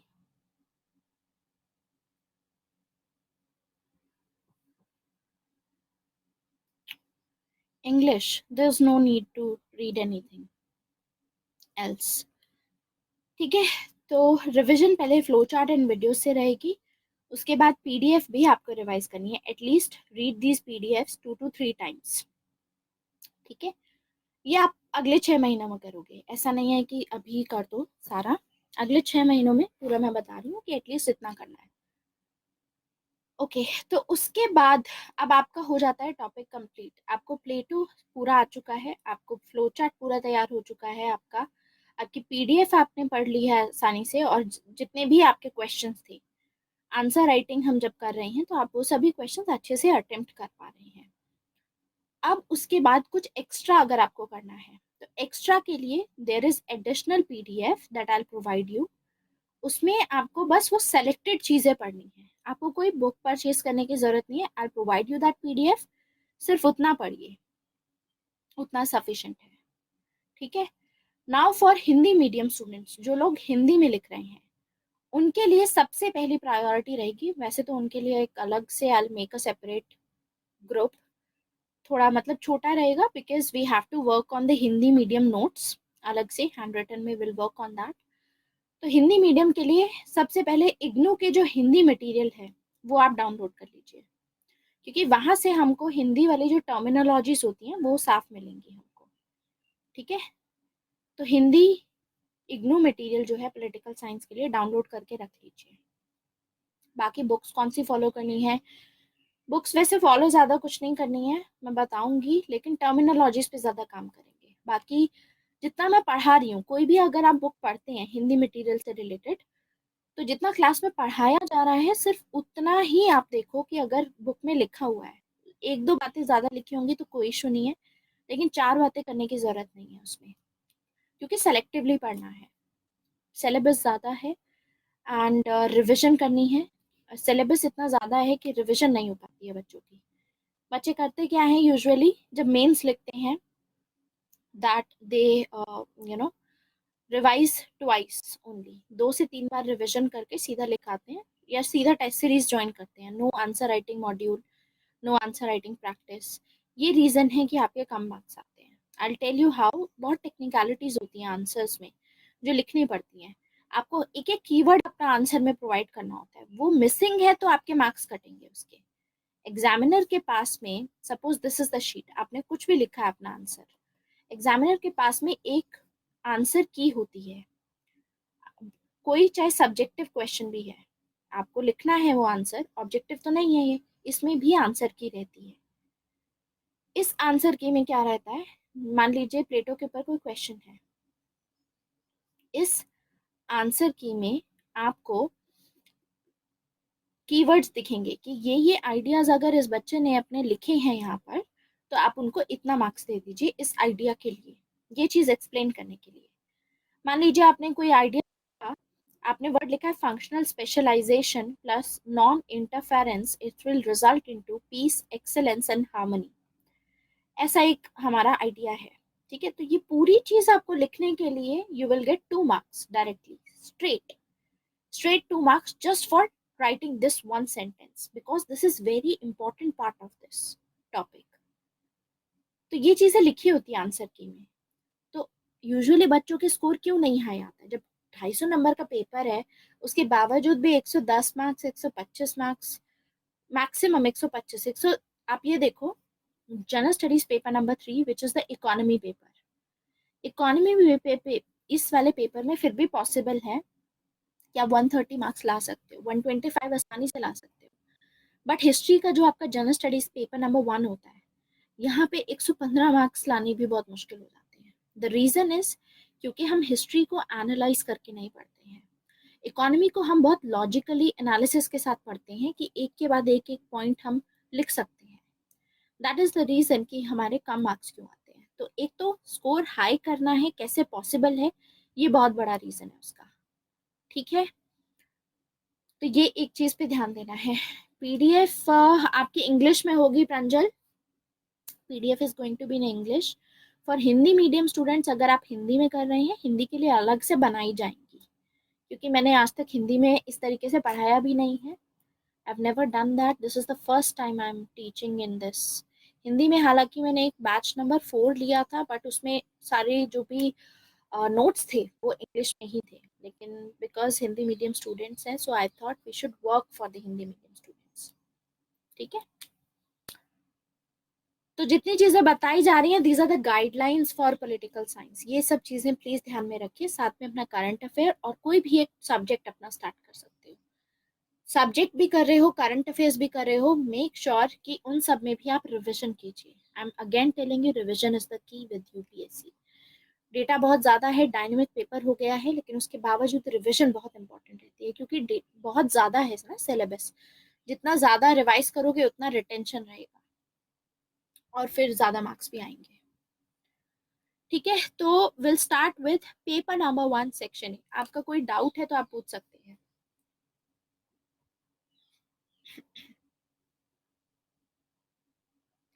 Is there any doubt?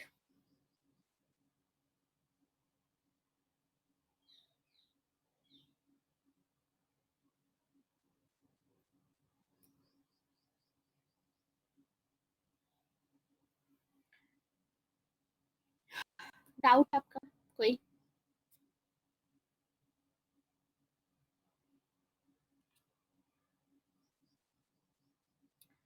syllabus section wise, you want the syllabus?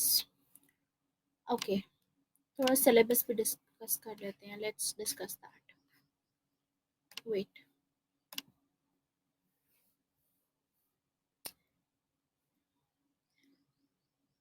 अब मैं आपको एक स्ट्रैटेजी बताऊंगी which I have followed myself. आप लोग वही फॉलो करेंगे, एटलीस्ट फॉर ऑप्शनल, बाकी सब आपकी अपनी चॉइस है। ऑप्शनल के लिए आई am telling you, this is the syllabus. सबसे पहले पेपर 1 सेक्शन ए आप फॉलो करेंगे।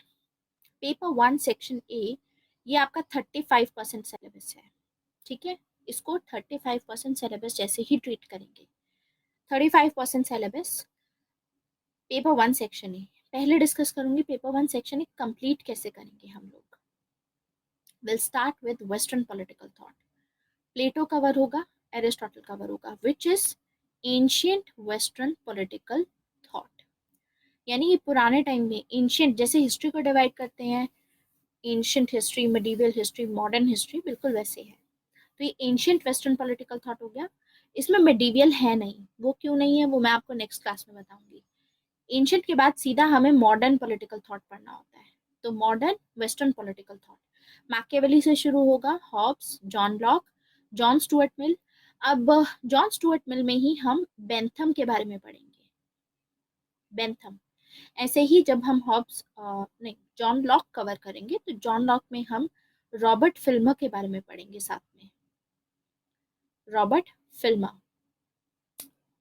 उसके बाद हम एक अलग से टॉपिक पढ़ेंगे रॉसू का। फिर कार्ल मार्क्स आएगा आपका, ग्रामशी आएगा। अब कार्ल मार्क्स में हम थोड़ा बहुत अल्थुजा के बारे में पढ़ेंगे, अल्थुजा। देन हैना अरेंट। ठीक है, हैना अरेंट के बारे में पढ़ेंगे। तो in the topic of Karl Marx Althusser भी पढ़ा जाएगा हमारा, और साथ में हम पढ़ेंगे हेगल, हेगल। तो ये सभी थिंकर्स हैं। ये सभी थिंकर्स हमें कवर करने होंगे, जो सिलेबस में लिखे हुए हैं वो भी और जो नहीं लिखे हुए हैं वो भी।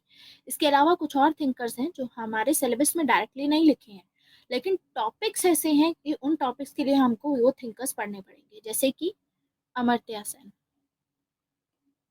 Will study Amartya Sen, will also study John Rawls. John Rawls ने जस्टिस में अपनी थ्योरी ऑफ जस्टिस दी है, उस पर्सपेक्टिव से हमें जॉन रॉल्स के बारे में पता होना चाहिए, एटलीस्ट इन डेप्थ थोड़ा सा।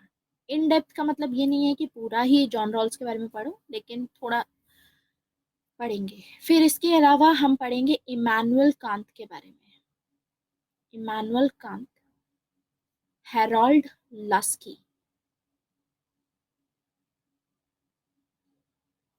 लस्की, ये दोनों पढ़ेंगे, ठीक है। ये हमारे आइडियोलॉजीज में कवर होगा, इनके बारे में ये कुछ इंपॉर्टेंट है। तो सबसे पहले हमारा होगा वेस्टर्न पॉलिटिकल थॉट। अब उमंग, इग्नू में से कौन से नोट्स पढ़ने हैं आपको? इग्नू में से हिंदी मीडियम में जो टॉपिक हम पढ़ रहे हैं, जैसे प्लेटो का टॉपिक पढ़ रहे हैं, तो सिर्फ प्लेटो की एक पीडीएफ है इग्नू में, सिर्फ वो पीडीएफ आपको देखनी है। और वो पीडीएफ पूरी नहीं पढ़नी है आपको, वो पीडीएफ सेलेक्टिव पढ़नी है, ठीक है। तो डाउनलोड करके जो पहले क्लास में पढ़ाया जा रहा है पहले उस पर फोकस करेंगे, उसके बाद फिर आप वही सेलेक्टिव चीज़ वहाँ से पढ़ सकते हैं। जो टर्मिनोलॉजीज आपको दिख रही हैं वो टर्मिनोलॉजीज आप हिंदी में अपने नोट्स लिखिए वहाँ से, ठीक है। काफ़ी चीज़ें आपको रिपीट दिखेंगी वहाँ पर, कि जो जो चीज़ें क्लास में पढ़ाई जा रही है उनका मेंशन है, तो वहाँ से आपको एटलीस्ट उस कॉन्टेक्स्ट में पता चल जाएगा कि क्या क्या लिखा जा सकता है, किस स्टाइल में लिखा जा सकता है।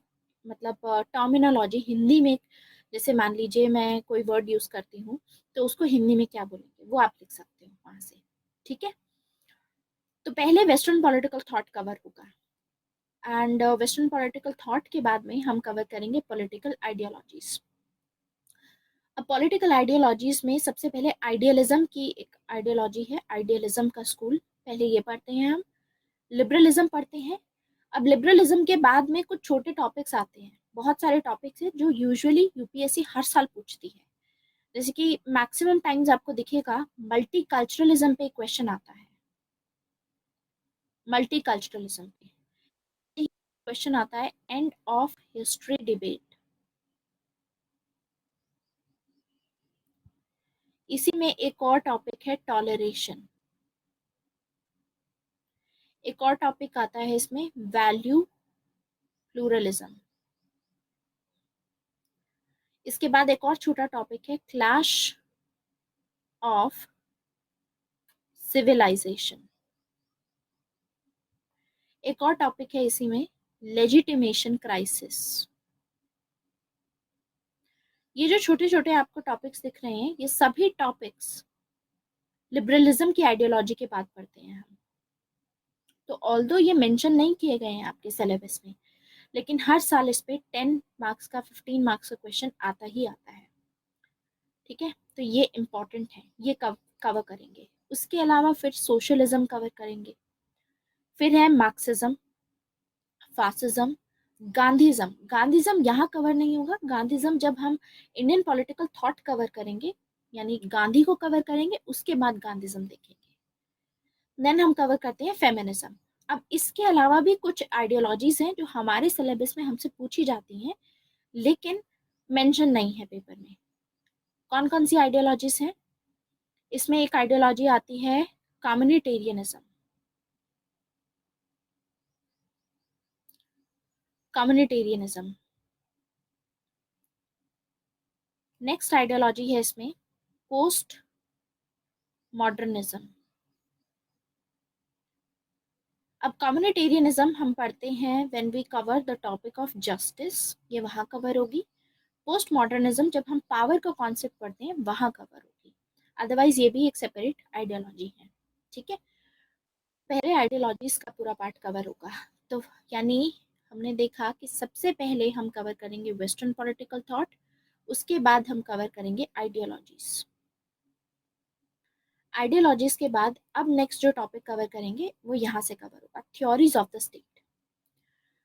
ये सभी कवर होंगी, liberal, neo liberal, Marxist, pluralist, post colonial and feminist. इसके अलावा भी एलिटिस्ट थ्योरी है एक, बहुत इंपॉर्टेंट है, elitist theory of the state, elitist theory of power, भी पावर में भी आती है एलिट, पावर का कॉन्सेप्ट ये रहा, तो पावर में भी आती है ये सभी थ्योरीज, वो कवर करेंगे।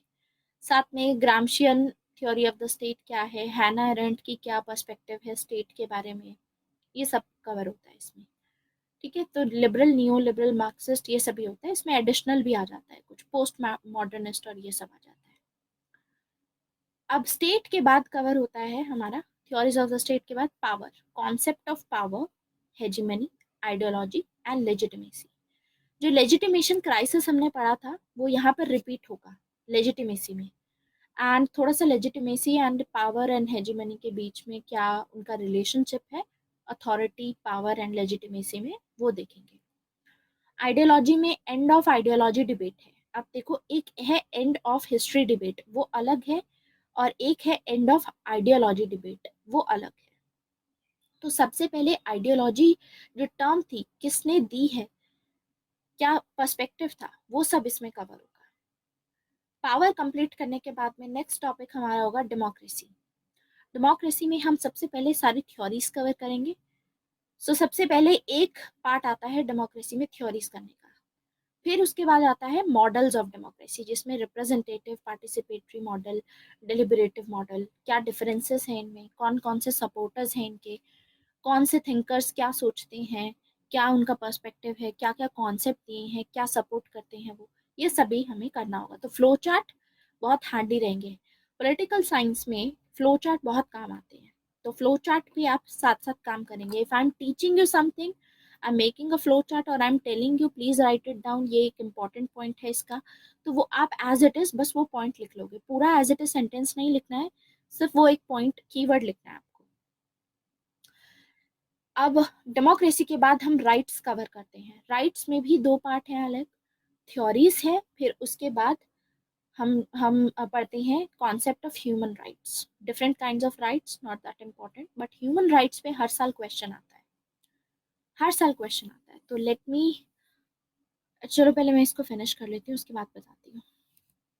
नेक्स्ट इज जस्टिस, फिर हम जस्टिस कवर करेंगे और उसके बाद इक्वालिटी। अब जस्टिस में जॉन रॉल्स की थ्योरी ऑफ जस्टिस कवर करनी है हमें, एंड कम्युनिटेरियन क्रिटिक, जिसमें कम्युनिटेरियनिज्म की आइडियोलॉजी कवर होगी, एंड इक्वालिटी का टॉपिक आएगा जिसमें अमर्त्य सेन हम डिस्कस करेंगे। Social, political, economic equality theory wise क्या है, what is the relationship, affirmative action क्या है, अफर्मेटिव एक्शन इज रिजर्वेशन, जैसे reservation is an affirmative action. तो इक्वालिटी देनी चाहिए कि नहीं देनी चाहिए, इस पे पूरा डिबेट होता है। तो लिबर्टी इंपॉर्टेंट है, इक्वालिटी इंपॉर्टेंट है, क्या इंपॉर्टेंट है, कुछ स्कॉलर जैसे बोलते हैं कि दोनों इंपॉर्टेंट है। लिबरल, जो लिबरल लोग होते हैं, लिबरल बोलते हैं लिबर्टी मोर इम्पॉर्टेंट है। जो सोशलिस्ट होते हैं वो बोलते हैं इक्वालिटी ज़्यादा इम्पॉर्टेंट है। इनके बारे में हम अच्छे से डिटेल में पढ़ेंगे धीरे धीरे करके। तो ऐसे पूरा ये कंप्लीट होगा, एंड एट द एंड फिर हमारा छोटा सा एक टॉपिक रहेगा पॉलिटिकल थ्योरी का, ये कंप्लीट हो जाएगा। ठीक है, अब इसमें से आप देखोगे ये आपके 10 इसमें टॉपिक्स हैं, इन टोटल 10 टॉपिक्स हैं, और हर एक टॉपिक में से आपके कौन कौन से जो टॉपिक्स हैं जो हर साल पूछे जाते हैं, जिसपे हाईएस्ट प्रोबेबिलिटी होती है आने की, वो देखते हैं। आप अगर एनालाइज करोगे 2013 से लेकर के अपना 18 तक का पेपर, तो एवरी ईयर एक क्वेश्चन 20 नंबर का, 15 से 20 नंबर का डायरेक्टली जस्टिस में से आता है। Rawls theory of justice directly पूछ ली। इनफैक्ट 10 मार्क्स का क्वेश्चन और आ सकता है यहाँ से, जैसे रॉल्स में थॉट एक्सपेरिमेंट पूछा जाता है, तो डायरेक्टली 10 मार्क्स में आपको दे दिया जाएगा कि right a short note on thought experiment. इस तरीके की चीजें होती हैं। इक्वालिटी में क्वेश्चन आ सकता है अफर्मेटिव एक्शन से, यहाँ पे आ जाता है। राइट्स में, ह्यूमन राइट्स पे क्वेश्चन बनता है काफी। डेमोक्रेसी में कभी रिप्रेजेंटेटिव पे आ जाएगा, कभी पार्टिसिपेटरी पे, कभी डेलिबरेटिव पे, एक क्वेश्चन बनता है यहाँ पे 15 से 20 मार्क्स का। पावर पे क्वेश्चन आ सकता है 15 से 20 मार्क्स का। यहाँ से इनके रिलेशनशिप पे क्वेश्चन आ सकता है 20 मार्क्स का। आइडियोलॉजीज में से फेमिनिज्म से क्वेश्चन जरूर आता है हर साल। ठीक है, फेमिनिज्म से आएगा, मार्क्सिज्म, फासिज्म से आ सकता है, एंड पोस्ट मॉडर्निज्म पे क्वेश्चन बनता है। पोस्ट मॉडर्निज्म पे। स्पेशली ये जो स्टेट का है ना, यहाँ पर आप देख रहे हो स्टेट में post colonial is very very important, elitist, pluralist, ये इनके जो ये वाले जो पार्ट हैं इनका जो पर्सपेक्टिव रहता है वो पूछा जाता है मैक्सिमम टाइम्स। ऐसे इंडियन पॉलिटिकल थॉट पे every time you'll find a question Ambedkar and Gandhi की डिबेट पे। सर सैयद अहमद खान या औरबिंदो घोष पे भी आ सकता है, पॉसिबिलिटी है, लेकिन हमको पूरा ही कवर करना है क्योंकि यहाँ से हम मैक्सिमम अटेम्प्ट करेंगे ना, 150 मार्क्स, 35% सिलेबस है ये, सिर्फ 10 टॉपिक्स। तो इन टॉपिक्स को आपको घोट करके पी लेना है। This is what you have to do. समझो अच्छे से, रिवाइज करो, एक एक कीवर्ड, एक एक चीज दिमाग में रखो, तो आपकी यहाँ से जो 150 मार्क्स आप रखोगे, 150 मार्क्स में से आंसर राइटिंग के साथ में, प्रीवियस ईयर क्वेश्चन के साथ में, रिविजन के साथ में, you will be easily able to score 120 marks.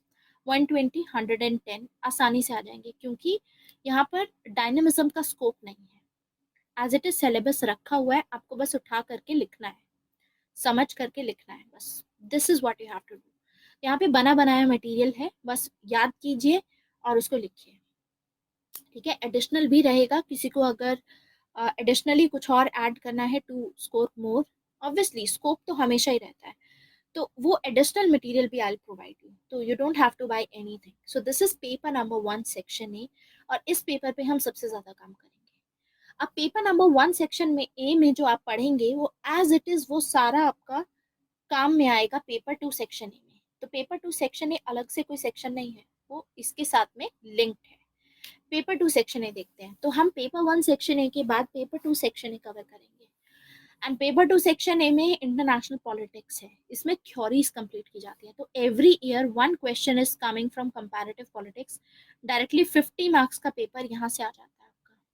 यानी आपको 3 क्वेश्चंस अटेम्प्ट करने होते हैं 50-50 मार्क्स के। कंपैरेटिव पॉलिटिक्स पे क्वेश्चन आ जाता है 50 मार्क्स के क्वेश्चंस, आप आसानी से यहाँ से अटेम्प्ट कर सकते हो। और इसमें भी बहुत इंपॉर्टेंट टॉपिक्स है, छोटे छोटे टॉपिक्स हैं लेकिन समझने वाले हैं। तो एक बार समझ आ गए, आप उसको लिख रहे हो, तो you can easily score good marks. जैसे कि अलग अलग अप्रोचेस हैं इसमें, सिस्टम अप्रोच है, स्ट्रक्चरल फंक्शनल अप्रोच है, political economy approach, political sociology approach, ऐसे ही पॉलिटिकल डेवलपमेंट अप्रोच, बहुत सारे मॉडर्न तो ये सभी कवर करेंगे।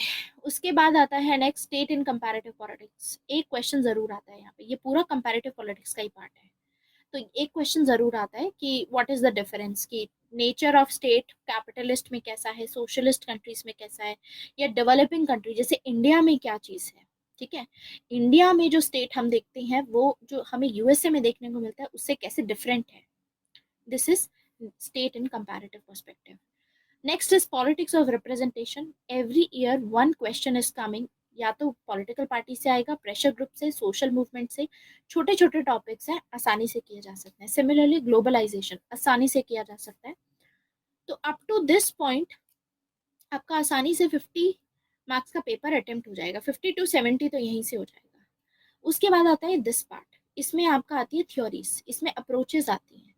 तो idealist, realist, Marxist, functionalist, system theory, इसके डायरेक्ट आपको दिखेंगे इसके ट्रेसेस। जैसे बहुत सारी चीजें हैं, जैसे पॉलिटिकल इकोनॉमी अप्रोच पढ़ते हैं, तो यहाँ पर कार्ल मार्क्स या मार्क्सिज्म की जो हम पहले पढ़ेंगे आइडियोलॉजी, डायरेक्टली उसका इम्प्लीमेंटेशन यहाँ पर रहेगा। तो लिंक्ड है, इंटरलिंक्ड है, यहाँ पर ज्यादा मेहनत करने की जरूरत नहीं पड़ेगी, लिंक हो जाएगा तो आसानी से आपको समझ में आ जाएगा। तो इसीलिए पेपर 1 सेक्शन ये बहुत जरूरी है, उसको पूरी तसल्ली से टाइम दे करके समझिएगा। ये थ्योरी पार्ट है, थ्योरी पार्ट को ज़्यादा टाइम दीजिए। 70% syllabus of theory part will fetch you more marks rather than those easy things like international relation. बहुत ईजी है, डायनेमिक भी है, लेकिन एट द सेम टाइम वहाँ पर स्कोप थोड़ा रहता है, फिर भी आप जितना ज़्यादा लिख सकोगे, मतलब व्यूज एंड ऑल, तो वहाँ पर रहता है थोड़ा सा। ठीक है, नेक्स्ट इज की कॉन्सेप्ट्स इन इंटरनेशनल रिलेशन। ये सभी टॉपिक्स एक एक ये 10-10 मार्क्स में पूछ लिए जाते हैं। बैलेंस ऑफ पावर, तो ये भी कर लेंगे। Then this is related to your world history. जो वर्ल्ड हिस्ट्री अब आप पढ़ेंगे, अपना पूरा कोल्ड वॉर के बारे में पढ़ेंगे, इसीलिए आई am telling you world history अपनी कवर कर लो। अच्छा रहेगा आपका इस मंथ के एंड तक अगर आप साथ में वर्ल्ड हिस्ट्री कवर कर लें पीएसआईआर की, क्योंकि सिर्फ 12 ही क्लासेस हैं, उसकी रिविजन भी रहेगी आपके साथ में, और आप वर्ल्ड हिस्ट्री अपना पढ़ लो साथ में। तो यहाँ से ये टॉपिक आपका हो जाएगा। इसी का फिर जो भी हमारा कोई ओपिनियन है, कोई थ्योरेटिकल पार्ट है, वो मैं आपको बताऊंगी यहाँ पर। अदरवाइज आपको बैकग्राउंड नॉलेज हो ही जाएगी वहाँ से। Next is evolution of international economic system. यहाँ पे हम वर्ल्ड ट्रेड ऑर्गेनाइजेशन, इन सब के बारे में पढ़ते हैं। न्यू इंटरनेशनल इकोनॉमिक ऑर्डर के बारे में बात करते हैं। ये मैं आपको बताऊंगी, बहुत इंटरेस्टिंग है, बहुत इजी भी है। कोल्ड वॉर के टाइम पे ये सब चल रहा था कि third world countries actually demand कर रही थी कि जो एडवांस कंट्रीज हैं, क्योंकि वो इतनी ज़्यादा अहेड हैं कि अब इवन आफ्टर डीकोलोनाइजेशन एक नई फॉर्म की कॉलोनियलिज्म चल रही थी। वो क्या चल रही थी कि इसके बावजूद कि अब डीकोलोनाइजेशन हो चुका है, इन पे कोई दूसरी कंट्री रूल नहीं कर रही है, स्टिल ये जो कंट्रीज हैं ग्रोथ नहीं हो रही थी इनमें। क्यों? क्योंकि ये कंट्रीज अभी भी, इनफैक्ट आज भी ऐसा ही है, एट प्रेजेंट भी अफ्रीका की जो कंट्रीज हैं, आपको देखने को मिलेगा कि ये कंट्रीज आज भी रॉ मटेरियल्स ही प्रोवाइड करती हैं। फिनिश गुड्स यहाँ पर नहीं हो रहे हैं, मैन्युफैक्चर नहीं हो रहा है क्योंकि यहाँ पे गुड। तो यहाँ से रॉ मटेरियल जाता है एडवांस कंट्रीज में, जैसे यूरोपियन मार्केट्स में या यूएसए में जाता है, वहाँ मैन्युफैक्चर होकर के वो फिनिश गुड जाता है, फिर अफ्रीका में ही वो सेल करते हैं। तो अल्टीमेटली ग्रोथ कहाँ ज़्यादा होगी? क्योंकि आप जब मैन्युफैक्चर कर रहे हो तो प्रॉफिट मार्जिन ज़्यादा बढ़ जाता है, तो वो वहाँ काम आएगी ना, यहाँ तो नहीं काम आएगी, क्योंकि रॉ मटेरियल में आपने बिना प्रोसेस किए बेच दिया। थोड़ा बहुत फायदा होगा, लेकिन उस लिहाज से मतलब उतनी ज़्यादा आपकी नहीं होगी ग्रोथ। सो इसी वजह से थर्ड वर्ल्ड कंट्रीज 1973 में नैम के प्लेटफॉर्म पे, नॉन अलाइन मूवमेंट का जो इंडिया ने 1961 में प्लेटफॉर्म बनाया था, उस प्लेटफॉर्म पे इंडिया ने जो बनाया था, वहां पर थर्ड वर्ल्ड कंट्रीज डिमांड कर रही थी कि एक ऐसा सिस्टम होना चाहिए जिसकी वजह से जो थर्ड वर्ल्ड कंट्रीज हैं, जो पुअर कंट्रीज हैं, लीस्ट डेवलप्ड कंट्रीज हैं, इन कंट्रीज में भी ग्रोथ हो। तो इनकी डिमांड थी कि जो एडवांस कंट्रीज हैं, हर साल इन कंट्रीज को क्या करना चाहिए, अपनी जीडीपी का 1% थर्ड वर्ल्ड कंट्रीज को देना चाहिए, ताकि ये लोग भी अपना मैन्युफैक्चरिंग इंडस्ट्रीज अपनी सेटअप कर सके। 1% ऑफ देयर जीडीपी इनको देनी चाहिए। एंड साथ ही साथ इनकी डिमांड थी कि ट्रांसफर ऑफ टेक्नोलॉजी भी होना चाहिए। जो अभी टीप चीप टेक्नोलॉजी है, जो इन्होंने अपनी साइंस के थ्रू, एडवांसमेंट के थ्रू इन्होंने अपनी बनाई है, तो वो ट्रांसफर ऑफ टेक्नोलॉजी अगर हो जाएगा तो ये कंट्रीज भी जल्दी ग्रो करेंगी। लेकिन नॉर्थ जो कंट्रीज हैं, नॉर्थ मतलब जो एडवांस्ड कंट्रीज हैं, इन लोगों ने मना कर दिया कि हम ऐसा नहीं करेंगे। इन्होंने आउटराइटली रिजेक्ट कर दिया कि हम ऐसा नहीं करेंगे। क्यों? क्योंकि अगर आप गरीब हो, आप नहीं ग्रोथ कर पा रहे हो, वो आपकी पॉलिसीज की वजह से है। आप जैसे इंडिया में है, इंडिया में पॉलिसीज क्या है, रेड टेपिज्म है। इंडिया में वेलफेयर स्कीम्स पे फोकस किया जाता है, नियो लिबरल फॉलो नहीं किया जाता है। अब नियो लिबरल क्या होता है, वो सभी हम पेपर 1 सेक्शन ए में पढ़ेंगे। नियो लिबरलिज्म आइडियोलॉजी के सेक्शन में कवर होगा, इसीलिए सब कनेक्टेड है। ठीक है, तो ये टॉपिक बहुत इंटरेस्टिंग है, and you love this topic in fact. फिर उसके बाद आता है यूनाइटेड नेशन, कि यूनाइटेड नेशन को क्या रोल सौंपा गया था, यूनाइटेड नेशन में कौन कौन सी एजेंसीज हैं, क्या एम्स हैं, क्या ऑब्जेक्टिव हैं, क्या फंक्शनिंग है इनकी, एंड यूनाइटेड नेशन रिफॉर्म्स की ज़रूरत क्यों है, और अगर ज़रूरत है तो कहाँ कहाँ पे रिफॉर्म्स होने चाहिए, और रिफॉर्म्स करने के लिए क्या चैलेंजेस हैं। रिफॉर्म्स लाने के लिए भी कुछ चैलेंजेस हैं, रिफॉर्म्स इतनी आसानी से नहीं आ सकते। तो ये सब समझेंगे इसमें। इसके अलावा फिर ये जो आपका टॉपिक है, European Union, ASEAN, APEC, SAARC, NAFTA, ये सब आपका पेपर 2 सेक्शन बी, जो आपका इंटरनेशनल रिलेशन का पार्ट है, उससे लिंक्ड है। तो वहां पर वो कवर होगा, उसी के साथ में ये टॉपिक कवर हो जाएगा कनेक्ट में। फिर आएगा आपका कंटेम्प्रेरी ग्लोबल कंसर्न्स। इसमें डेमोक्रेसी हम ऑलरेडी पढ़ चुके हैं, लेकिन उसको ग्लोबल लेवल पे फिर हम समझेंगे। यहाँ पर ह्यूमन राइट्स ऑलरेडी हम पेपर 1 सेक्शन में पढ़ चुके होंगे, ग्लोबल लेवल पे यहाँ पे समझेंगे उसका इम्प्लीमेंटेशन। एंड ऐसे ही environment, gender justice, terrorism, nuclear proliferation, ये सभी समझेंगे। तो इसमें इन टोटल कितने टॉपिक्स हैं? 11 टॉपिक्स हैं, और डायरेक्टली लिंक्ड हैं, तो इतना डिफिकल्ट नहीं है ये। तो that means 35% of the syllabus we are going to finish here, तो 70% तो हमारा यहीं पे हो गया। तो the strategy that you have to follow is, सबसे पहले आप लोग पेपर 1 सेक्शन ए, जो कि हम खुद फॉलो करेंगे, पेपर 1 सेक्शन ए फॉलो कीजिए। एक बार सेक्शन ए कंप्लीट हो जाता है, प्रीवियस ईयर क्वेश्चन स्टार्ट कीजिए, साथ में आंसर राइटिंग स्टार्ट कीजिए। ठीक है, इसी में फिर पूरा कंप्लीट हो जाएगा, तो साइमल्टेनियसली टेस्ट भी चलते रहेंगे। फिर आपका दूसरा होना चाहिए प्रायोरिटी पेपर 2 सेक्शन ए। इसको कवर कीजिए पूरा सिलेबस। जब इसका कंप्लीट हो जाता है, इसके प्रीवियस ईयर क्वेश्चन करने हैं, इसकी आंसर राइटिंग प्रैक्टिस करनी है, और फिर जितने भी टेस्ट होंगे वो सब में इम्प्रूव करते रहिए, ठीक है, एंड रिविजन करते रहिए। फिर कोई एडिशनल मटेरियल है, एडिशनल मटेरियल उसके बाद फॉलो कर सकते हो। एक बार पेपर 1 सेक्शन ए के ये स्टेप्स हो गए, then you can read additional material which I am going to provide you. Similarly in this case, यानी अब आपका 70% सिलेबस कंप्लीट हो चुका है। फिर इसके बाद हम स्टार्ट करेंगे paper 2 section B, which is India and the world. इसमें इंटरनेशनल रिलेशन आपका स्टार्ट होगा। तो इंटरनेशनल रिलेशन बिल्कुल बेसिक से शुरू करेंगे। इंडिया की फॉरेन पॉलिसी, इंडिया ने नॉन अलाइनमेंट मूवमेंट पे क्या कंट्रीब्यूट किया, कौन कौन से फेजेस थे, क्या रोल है इंडिया का करंटली, नॉन अलाइनमेंट मूवमेंट को रिवाइव करना चाहिए या इस चीज़ को हमें एकदम कंक्लूड करके ख़त्म कर देना चाहिए, कि कितना रेलेवेंट है नाम आज के टाइम पे। इस पे डायरेक्टली एक ऐसे आया था, it is when I have written my mains 2017 में, ऐसे का टॉपिक था एक नाम के ऊपर। तो आप अच्छे से यहाँ से पढ़ लोगे, आपको बहुत कंटेंट मिलेगा ऐसे लिखने के लिए। इसीलिए आपका जो ऑप्शनल है, ये आपको बाकी पेपर्स में बहुत हेल्प करता है स्कोर करने में। General studies paper number 2, polity and governance, पूरा पूरा हेल्प करेगा इसमें, international relation as well as polity and governance में, including the dynamic part. GS paper number 4 में हेल्प करता है ये आपको। एथिक्स के पेपर में कैसे, एथिक्स के पेपर में जो अब हम पेपर 1 सेक्शन ए पढ़ेंगे ना, उसमें करप्शन देखेंगे, इक्वालिटी का टॉपिक देखेंगे, जस्टिस देखेंगे, कि किस तरीके से सोसाइटी में क्या होना चाहिए, सब चीज़ें। ऐसे ही आपका पेपर 1 सेक्शन बी में आता है सिविल एडमिनिस्ट्रेशन से रिलेटेड, ये सभी चीज़ें आती हैं, तो वो आपको हेल्प करेंगे यहाँ पे। जैसे कि एक क्वेश्चन आया था, गांधी के अकॉर्डिंग गांधी ने 7 सिंस दिए थे, तो जो लोग इस ऑप्शनल से रिलेटेड नहीं थे, ऑब्वियसली वो नहीं लिख सकते थे, लेकिन आप लोगों के पास में पॉलिटिकल साइंस ऑप्शनल था, तो आप, हम गांधी के टॉपिक में 7 सिंस पढ़ते हैं ऑलरेडी, तो वो आप डायरेक्टली लिख सकते हैं एथिक्स में, ठीक है। ऐसे ही जनरल स्टडीज पेपर नंबर 1 में, जहाँ आपकी हिस्ट्री आती है, जिसमें मॉडर्न हिस्ट्री आएगी आपकी, पोस्ट इंडिपेंडेंट हिस्ट्री आती है आपकी, सोसाइटी का जो पार्ट आता है, क्योंकि पेपर 1 सेक्शन बी में सोसाइटी का पार्ट में एनवायरमेंट, दलित मूवमेंट, वेमेन मूवमेंट, ये सभी चीज़ें पढ़ी जाती हैं, तो ये आपको हेल्प करेगा वहाँ पर, ठीक है। जीएस पेपर नंबर 1 में हेल्प करेगा। एंड अपार्ट फ्रॉम दैट, आपका एसे के लिए जो लिखने वाला कंटेंट होता है, स्पेशली जब भी कोई फिलोसफिकल टॉपिक आता है, अब आप पिछले साल का पेपर उठाओ 2018 का, ऐसे का पेपर अगर आप उठाएंगे तो आपको पता चलेगा दैट इन 2018 सेक्शन बी जो था, उसमें सारे जो टॉपिक्स थे 1 2 3 4, जिसमें से आपको एक चूज करना था, सभी टॉपिक्स फिलोसफिकल टॉपिक्स थे, मतलब कोट बेस्ड टॉपिक्स थे।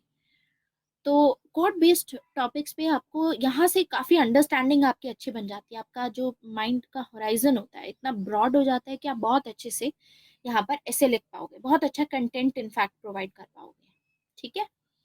तो इसमें हेल्प करेगा। तो in these 4 papers it is going to help you, as well as PSIR paper number 1 and paper number 2। तो आप खुद देखोगे कितना हेल्प, ऐसे का डायरेक्टली पूरा 250 मार्क्स आपका हेल्प करेगा, I am telling you that. I have written personally myself, और ऐसे के पेपर में I have scored 140 marks.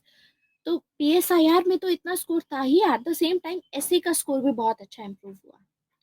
So make sure कि आप PSIR पे ज़्यादा फोकस करें, क्योंकि यहाँ से आपको डायरेक्ट फायदा मिलेगा। क्योंकि PSIR का मतलब ये नहीं है कि सिर्फ आप ऑप्शनल पढ़ रहे हैं, PSIR का मतलब है कि आप पॉलिटी पढ़ रहे हो, साथ में आप करंट अफेयर्स साथ में पढ़ रहे हो अपने, क्योंकि पॉलिटी के लिए जो करंट अफेयर्स हमें रिक्वायर्ड होते हैं वो यहीं पे कवर हो जाते हैं सारे, इंटरनेशनल रिलेशन के भी, इनफैक्ट सोसाइटी रिलेटेड भी, ये सभी यहाँ कवर हो जाता है।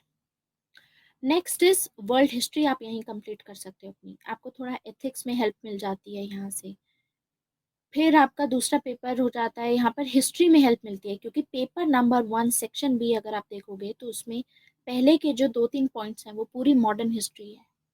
तो modern history and post independent history, along with that world history तो ऊपर हमने देखा ही है, तो ये हिस्ट्री भी कंप्लीट हो जाएगी आपकी। तो ये सभी सब्जेक्ट्स आपके हेल्प करेंगे आपको, ठीक है, और सोसाइटी पार्ट वाला ये भी कंप्लीट हो जाएगा। Then international relations, international bodies and international summits, और इससे रिलेटेड जितना करंट अफेयर है ये यहाँ पे कंप्लीट हो जाता है। तो यानी अगले 6 महीनों तक आप ये भी करो, और मृणाल सर का अगर इकोनॉमी का कोर्स चल रहा है तो वो वीकेंड पे पढ़ाते हैं, I think, if I am not wrong, right? Weekend पे पढ़ा रहे हैं ना? हाँ, तो वीकेंड पे पढ़ा रहे हैं तो आप इकोनॉमी वीकेंड पे पढ़ सकते हैं इफ यू वांट। इकोनॉमी आप वीकेंड पे पढ़ सकते हैं, ठीक है, अगर उनका कोर्स चल रहा है तो आप वो वीकेंड पे रख लो, तो इकोनॉमी साथ में रख लो। बाकी सब चीज़ें आपकी यहाँ से कवर हो जाएंगी। इसके अलावा फिर आपका रह जाएगा ज्योग्राफी। एक बार इकोनॉमी कंप्लीट हो जाती है, ये सब कंप्लीट हो जाता है, ज्योग्राफी आप बाद में कर लोगे।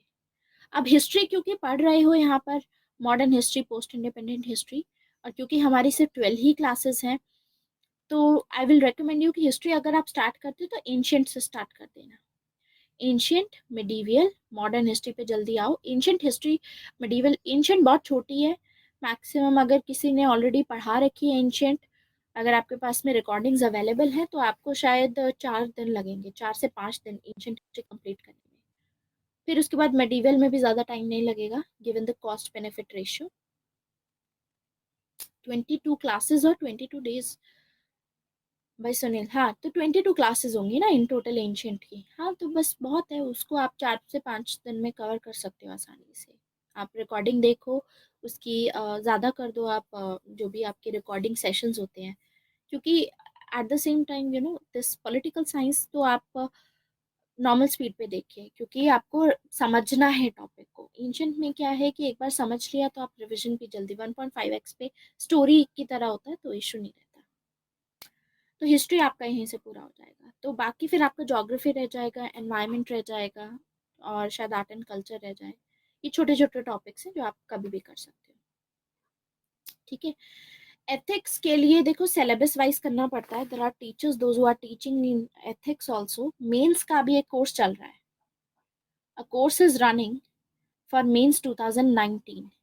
इस कोर्स में ऑन 15th of July I am taking essay classes. 2 घंटे की ऐसे क्लासेस रहेंगी, तो ऐसे राइटिंग की प्रैक्टिस होगी वहाँ पर। अगर आप लोगों को अटेम्प्ट करना है तो आप कर सकते हैं।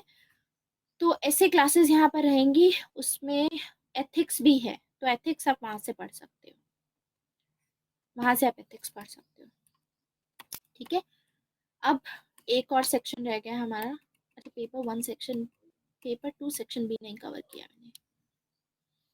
इंडिया एंड साउथ एशिया में, अब जैसे यहाँ पर तो सिर्फ सार्क है, साफ्टा हो गया, फिर इंडिया की लुक ईस्ट पॉलिसी, ये सभी हो गए। लेकिन हम यहाँ पे इंडिया एंड साउथ एशिया में एक एक करके पूरे टॉपिक्स पढ़ेंगे। जैसे इंडिया एंड चाइना पढ़ेंगे, वाई? बिकॉज आगे देखोगे आप सिलेबस में यहाँ पे साफ लिखा हुआ है India and the global centres of power, यानी इंडिया चाइना पढ़ना हमारे लिए ज़रूरी है। इंडिया यूएसए ज़रूरी है, India European union, India and Japan, India and Russia बहुत ज़रूरी है। इसके अलावा फिर इंडिया एंड अफ्रीका भी है, ये रहा India and the global south, Africa and Latin America. And ये देखो, new international economic order and WTO negotiation, ये टॉपिक रिपीट हो रहा है पीछे से, तो ये साथ में पढ़ा जाएगा, ठीक है। And nuclear question, nuclear proliferation के साथ में पढ़ा जाएगा। India and United nation system, ये यूएन के साथ में पढ़ा जाएगा। ये सारे इंटरलिंक्ड है topic. India's demand for permanent seat in United nation security council, साथ में पढ़ा जाएगा ये यूएन के साथ में। ऐसे ही इंडिया की फॉरेन पॉलिसी के रीसेंट डेवलपमेंट वेस्ट एशिया में, तो ये वेस्ट एशिया भी हमारे लिए अलग से टॉपिक है। इसका मतलब अलग से एक क्वेश्चन बनेगा यहाँ पर। एक क्वेश्चन अलग से अफ्रीका पे पूछा जाएगा, यहाँ से 2-3 क्वेश्चन आ सकते हैं। तो ये सभी टॉपिक्स हैं। इसके अलावा हाँ, यहाँ पर India China, India Bangladesh, India Nepal, ये सभी, इंडिया पाकिस्तान, ये सब डिटेल में कवर करेंगे। ये इंटरनेशनल रिलेशन में कवर हो जाएगा। Then for those students, those who want to read, which I will recommend you, there is no need to read that. पहले आप, अगर आपको इतना पढ़ने का मन कर रहा है तो आप पहले वो कंप्लीट कीजिए जो आपको होमवर्क दिया जाता है, कंप्लीट कीजिए, रिवीजन कीजिए, पीडीएफ कंप्लीट हो जाती है, आंसर लिख रहे हो आप अच्छे से, तब उसके बाद then you can switch to additional. फिर मैं आपको एडिशनल दूंगी, और वो एडिशनल इन्हीं बुक्स की कुछ सेलेक्टिव चीज़ें होती हैं जो आपको पढ़नी होती हैं। तो ओपी गौबा भी अगर आप बाय परचेज कर रहे हो और वो पढ़ रहे हो, आपको हर चीज़ नहीं पढ़नी होती, selectively you have to study. So ये सभी बुक्स हैं. If you want you can like go for it, but I will not recommend you at all.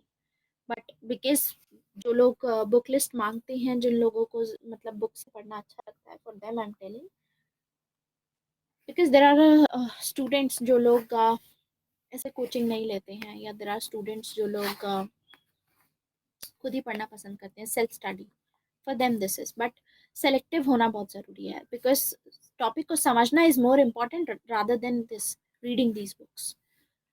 As you can see, this is the 2017 paper. आप ये देखो कि paper में इस तरीके का आएगा. पहला क्वेश्चन नंबर 1 होगा एंड क्वेश्चन नंबर 5 होगा. Question number 1 and question number 5 आपके लिए कंपल्सरी रहेंगे दोनों पेपर्स में. ठीक है. क्वेश्चन नंबर 1 में आपको ये सभी क्वेश्चंस जो आपको दिख रहे हैं, ये सभी 50-50 मार्क्स के होंगे. This question is of 50 marks, this is of 50, this is of 50. As you can see, question number 2 20 marks का क्वेश्चन है, Rawls theory of justice. I told you कि एक क्वेश्चन 20 या 15 नंबर में डायरेक्टली पूछेंगे आपसे. Rawls theory of justice is both contractual and distributive. Examine this. पूरा examine करना है आपको. ये कॉन्ट्रैक्ट है, लेकिन at the same time it is distributive. Distributive का मतलब कि सभी को कंसिडर कर रहा है, क्योंकि रॉल्स थ्योरी में एक प्रिंसिपल आता है, डिफरेंस प्रिंसिपल, जिसमें जिन लोगों जो मार्जिनलाइज हैं, जिन लोगों को किसी भी तरीके से, अगर वो गरीब भी हैं, उनको अपॉर्चुनिटीज दी जाएंगी कि वो भी कुछ मतलब बेटर लाइफ जी सकते हैं. ठीक है. ये बुक्स पढ़ने की जरूरत नहीं है. For my classes there is no need to read any book unless I tell you. Otherwise मैं नहीं बोल रही हूँ आपको पढ़ने के लिए. Only thing that you have to read is BL Fadia, this book. इसकी PDF मैं आपको प्रोवाइड करूंगी, तो परचेज मत करना. ठीक है. ऑन अ डेली बेसिस जब भी हम करेंगे तो I will give you the PDF. Selective chapters हैं. बाकी this book also you don't have to purchase. This book Baylis and Smith, this is a very important book for international politics. Additionally आपको ये चीज़ मतलब जैसे हम class में पढ़ेंगे ना, तो साथ में आप बेलीज एंड स्मिथ में आपको बोलूँगी पढ़ने के लिए, तो इसकी भी PDF अवेलेबल है. There is no need to read anything.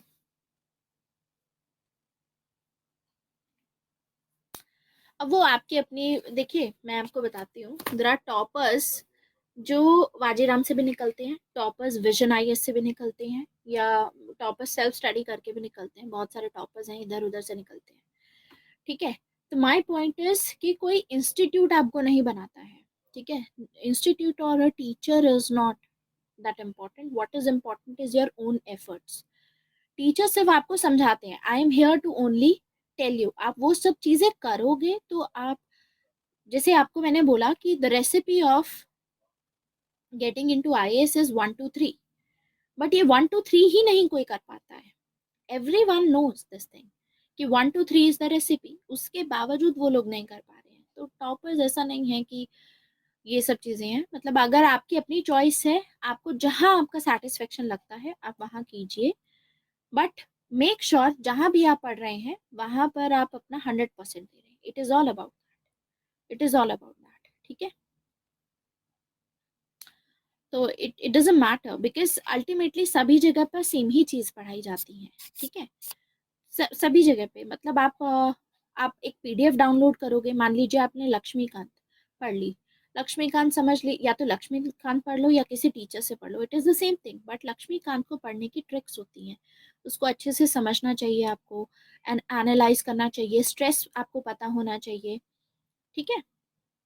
और trust me on this, I am telling you.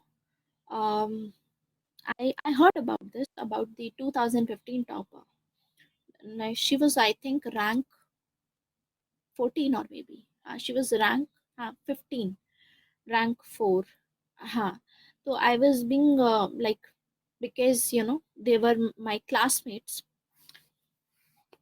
तो आई वॉज बिंग टोल्ड कि इन लोगों ने, मतलब टॉपर्स के साथ देखो ऐसा होता है कि even if they, Artika Shukla, yes, so even ये लोग अगर नहीं भी लेते हैं कोचिंग कहीं से भी, तो they are given this hefty amount to say this thing कि I have taken this from here, and this is the market strategy. It's not that. सभी का जो मटेरियल है ऑल इन ऑल सेम रहता है. करंट अफेयर्स की magazines भी ज़्यादा डिफरेंस होता नहीं है. प्रॉब्लम ये रहती है कि बच्चे वो सोचते हैं कि विजन आईएएस के टॉपर निकला तो मैं तो विजन की पढ़ूंगा, विजन की करने के बाद कोई दूसरा बच्चा इनसाइट्स ऑन इंडिया की कर रहा होगा तो फिर इनसाइट्स ऑन इंडिया के पीछे भागेंगे। विजन की भी नहीं कंप्लीट की, इनसाइट्स की भी कंप्लीट नहीं की। फिर एट द एंड आगे जाकर के क्या होता है, जब PT 365 आती है तो they are in this dilemma कि PT 365 का लू काम चल जाएगा। आप लोग अगर पहले अटेम्प्ट दे चुके हैं तो आपको पता होगा ये चीज। This is the psychic of every student. I have been the student, I am telling you my self. तो आपको इस साइकिल से सबसे पहले निकलना होगा। इंस्टीट्यूट आपको टॉपर नहीं बनाता है, आप अपने आप को टॉपर बनाते हैं। ठीक है, तो जितना आप मेहनत कर रहे हैं तो आप बन सकते हैं। इंस्टीट्यूट सिर्फ आपको गाइड करता है, चाहे फिर वो अनअकैडमी हो या फिर वाजीराम हो या फिर विजन आईएएस हो। दे आर जस्ट ये गाइडेंस की ही तरह है। They are not making it toppers, you make yourself a topper. ठीक है, तो आप लोग क्या करेंगे, अपना जो चीज बता रही हूँ सिर्फ इतना कर लीजिए, इतनी मेहनत करोगे तो सही रहेगा आप लोगों के लिए। देन नेक्स्ट इज एरिस्टोटल पे क्वेश्चन है, 15 मार्क्स का, आसानी से किया जा सकता है। सोशलिज्म पे क्वेश्चन आया है, define socialism, discuss the salient features of Fabian socialism. Very easy topic, we have discussed it I think yesterday also, in the other batch हमने ये डिस्कस किया था। फेबियन सोशलिज्म का टॉपिक बहुत आसान है, तो एज इट इज मतलब आप 50 मार्क्स का यहाँ से अटेम्प्ट कर सकते हो और सभी रेलेवेंट चीज़ें लिख सकते हो। अब देखो, मैंने आपको एक टॉपिक बताया था मल्टी कल्चरलिज्म पे, रिमेंबर 20 मार्क्स का क्वेश्चन आया हुआ है सीधा। मैंने आपको बोला था कि ये फेवरेट टॉपिक है यूपीएससी का।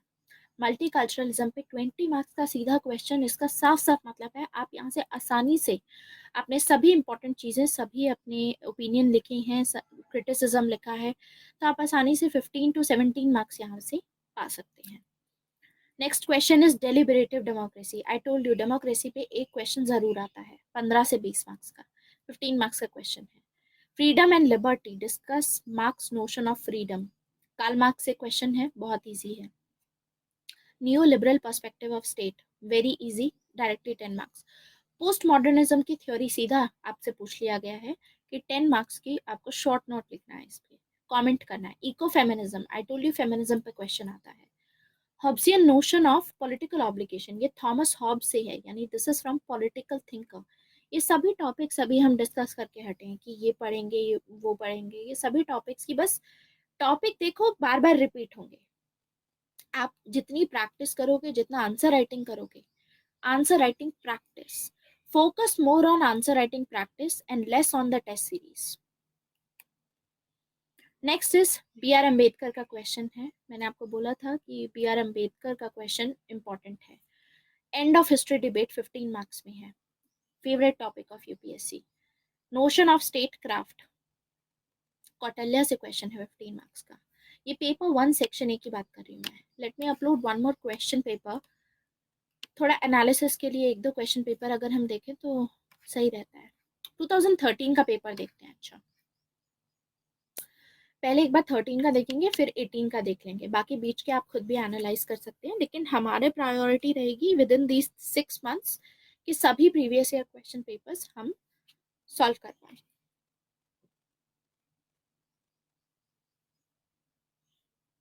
Okay, so this is 2013 question paper. पहला है पर्सनल इज पॉलिटिकल। ये जो डायरेक्ट स्टेटमेंट है ये फेमिनिज्म से उठाई गई है, बहुत आसान है, हम इस पे प्रिपेयर भी करते हैं।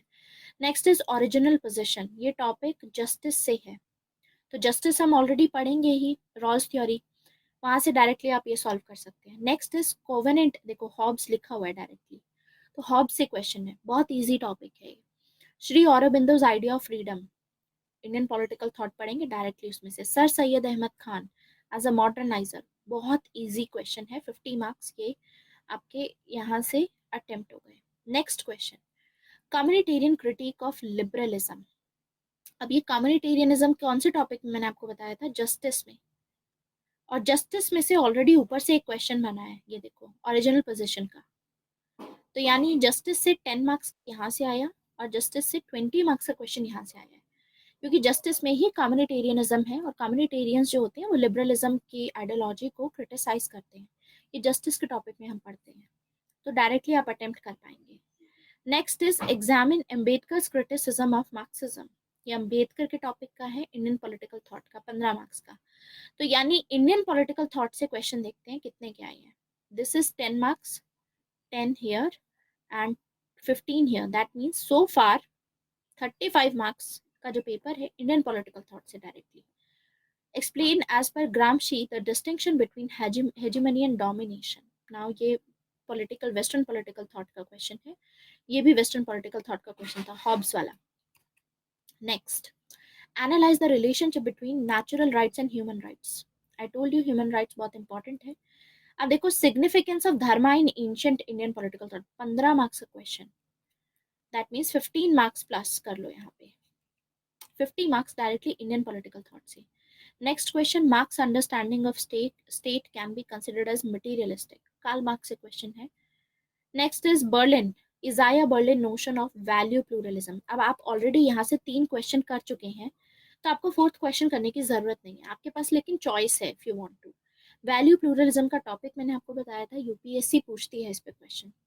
नेक्स्ट इज कौटिल्य पे क्वेश्चन। अब पिछले क्वेश्चन पेपर में हमने देखा था कि कौटिल्य पे क्वेश्चन आया था, यहाँ पर भी कौटिल्य पे क्वेश्चन है, वो 2017 का था, दिस इज 2013।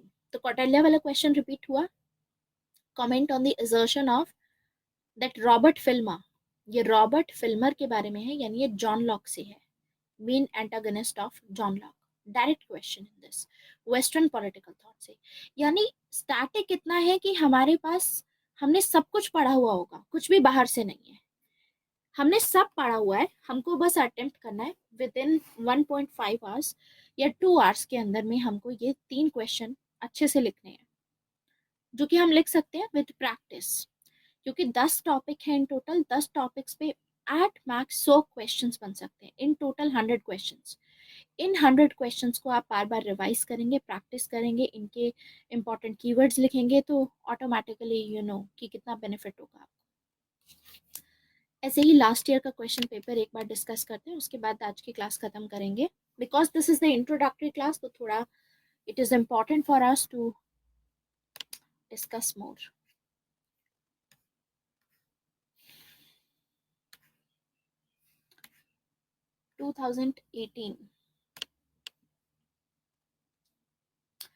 होल पेपर 1 नहीं, paper 1 section A is only theory part and paper 2 section A is completely theory.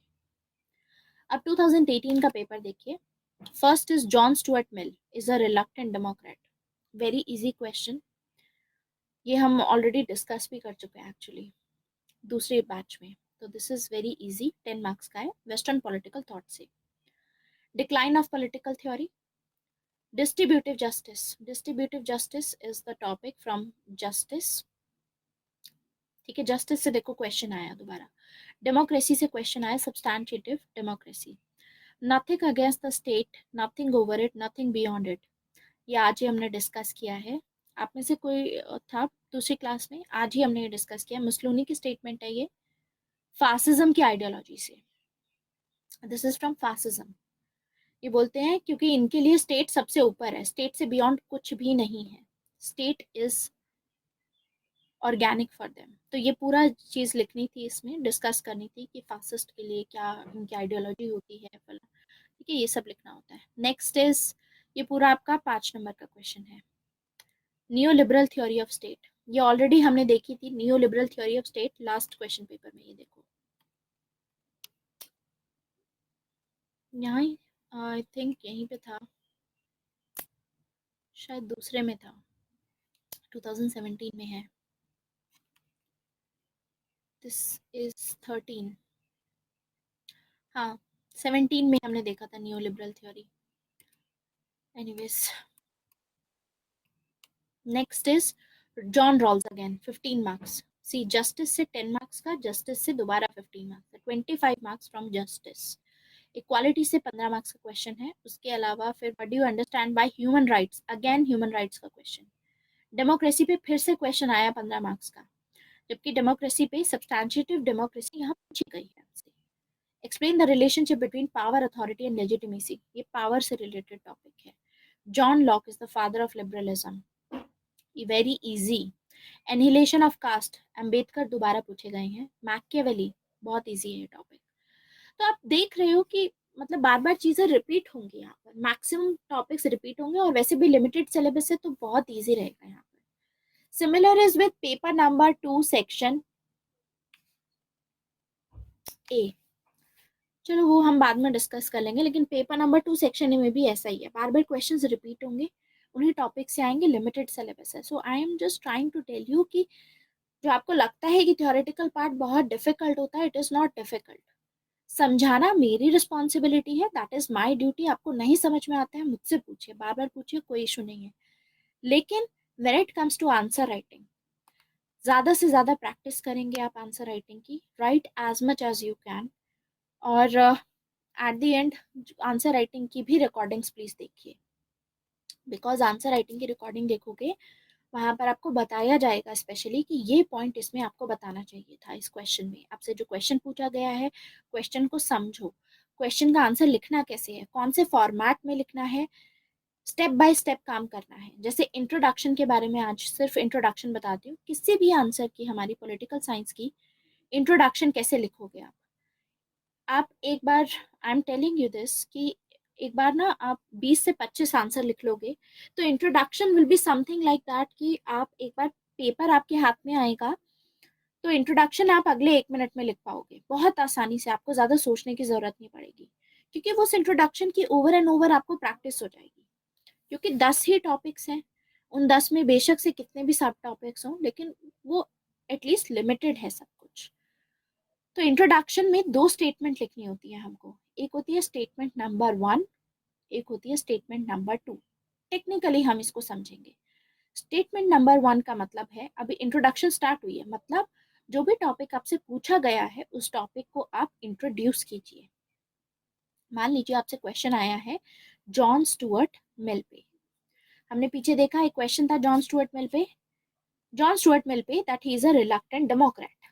तो आप क्या करेंगे इसमें, statement number 1, introduce John Stuart mill, who is John Stuart मिल, एक सेंटेंस सिर्फ वो लिखोगे। स्टेटमेंट नंबर 2 में आप डालोगे अब he is a reluctant Democrat, तो रिलक्टेंट डेमोक्रेट पे फोकस है, यानी theme of the question is reluctant Democrat.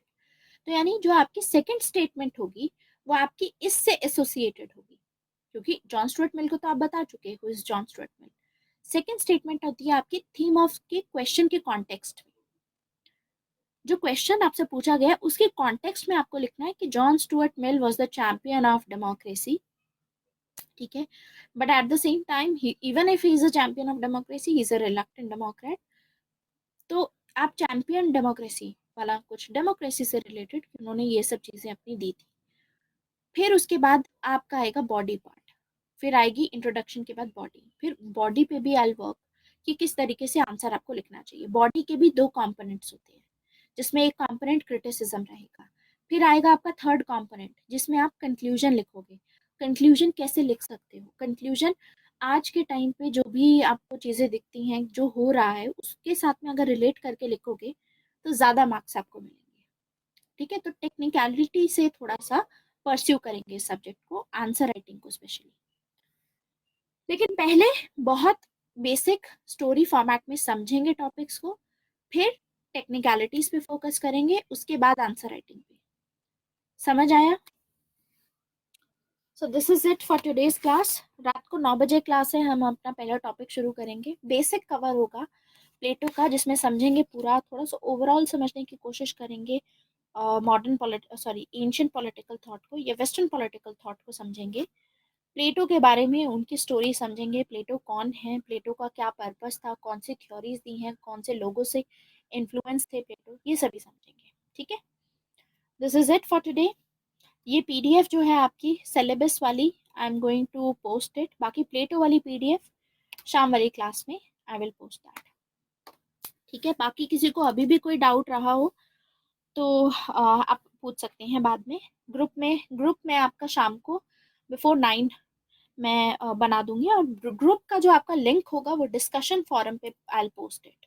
तो डिस्कशन फोरम पे डायरेक्टली आप वहाँ उस लिंक पे क्लिक करेंगे तो टेलीग्राम के उस ग्रुप में आप ऐड हो जाएंगे, ठीक है। This is it, thank you very much, bye bye.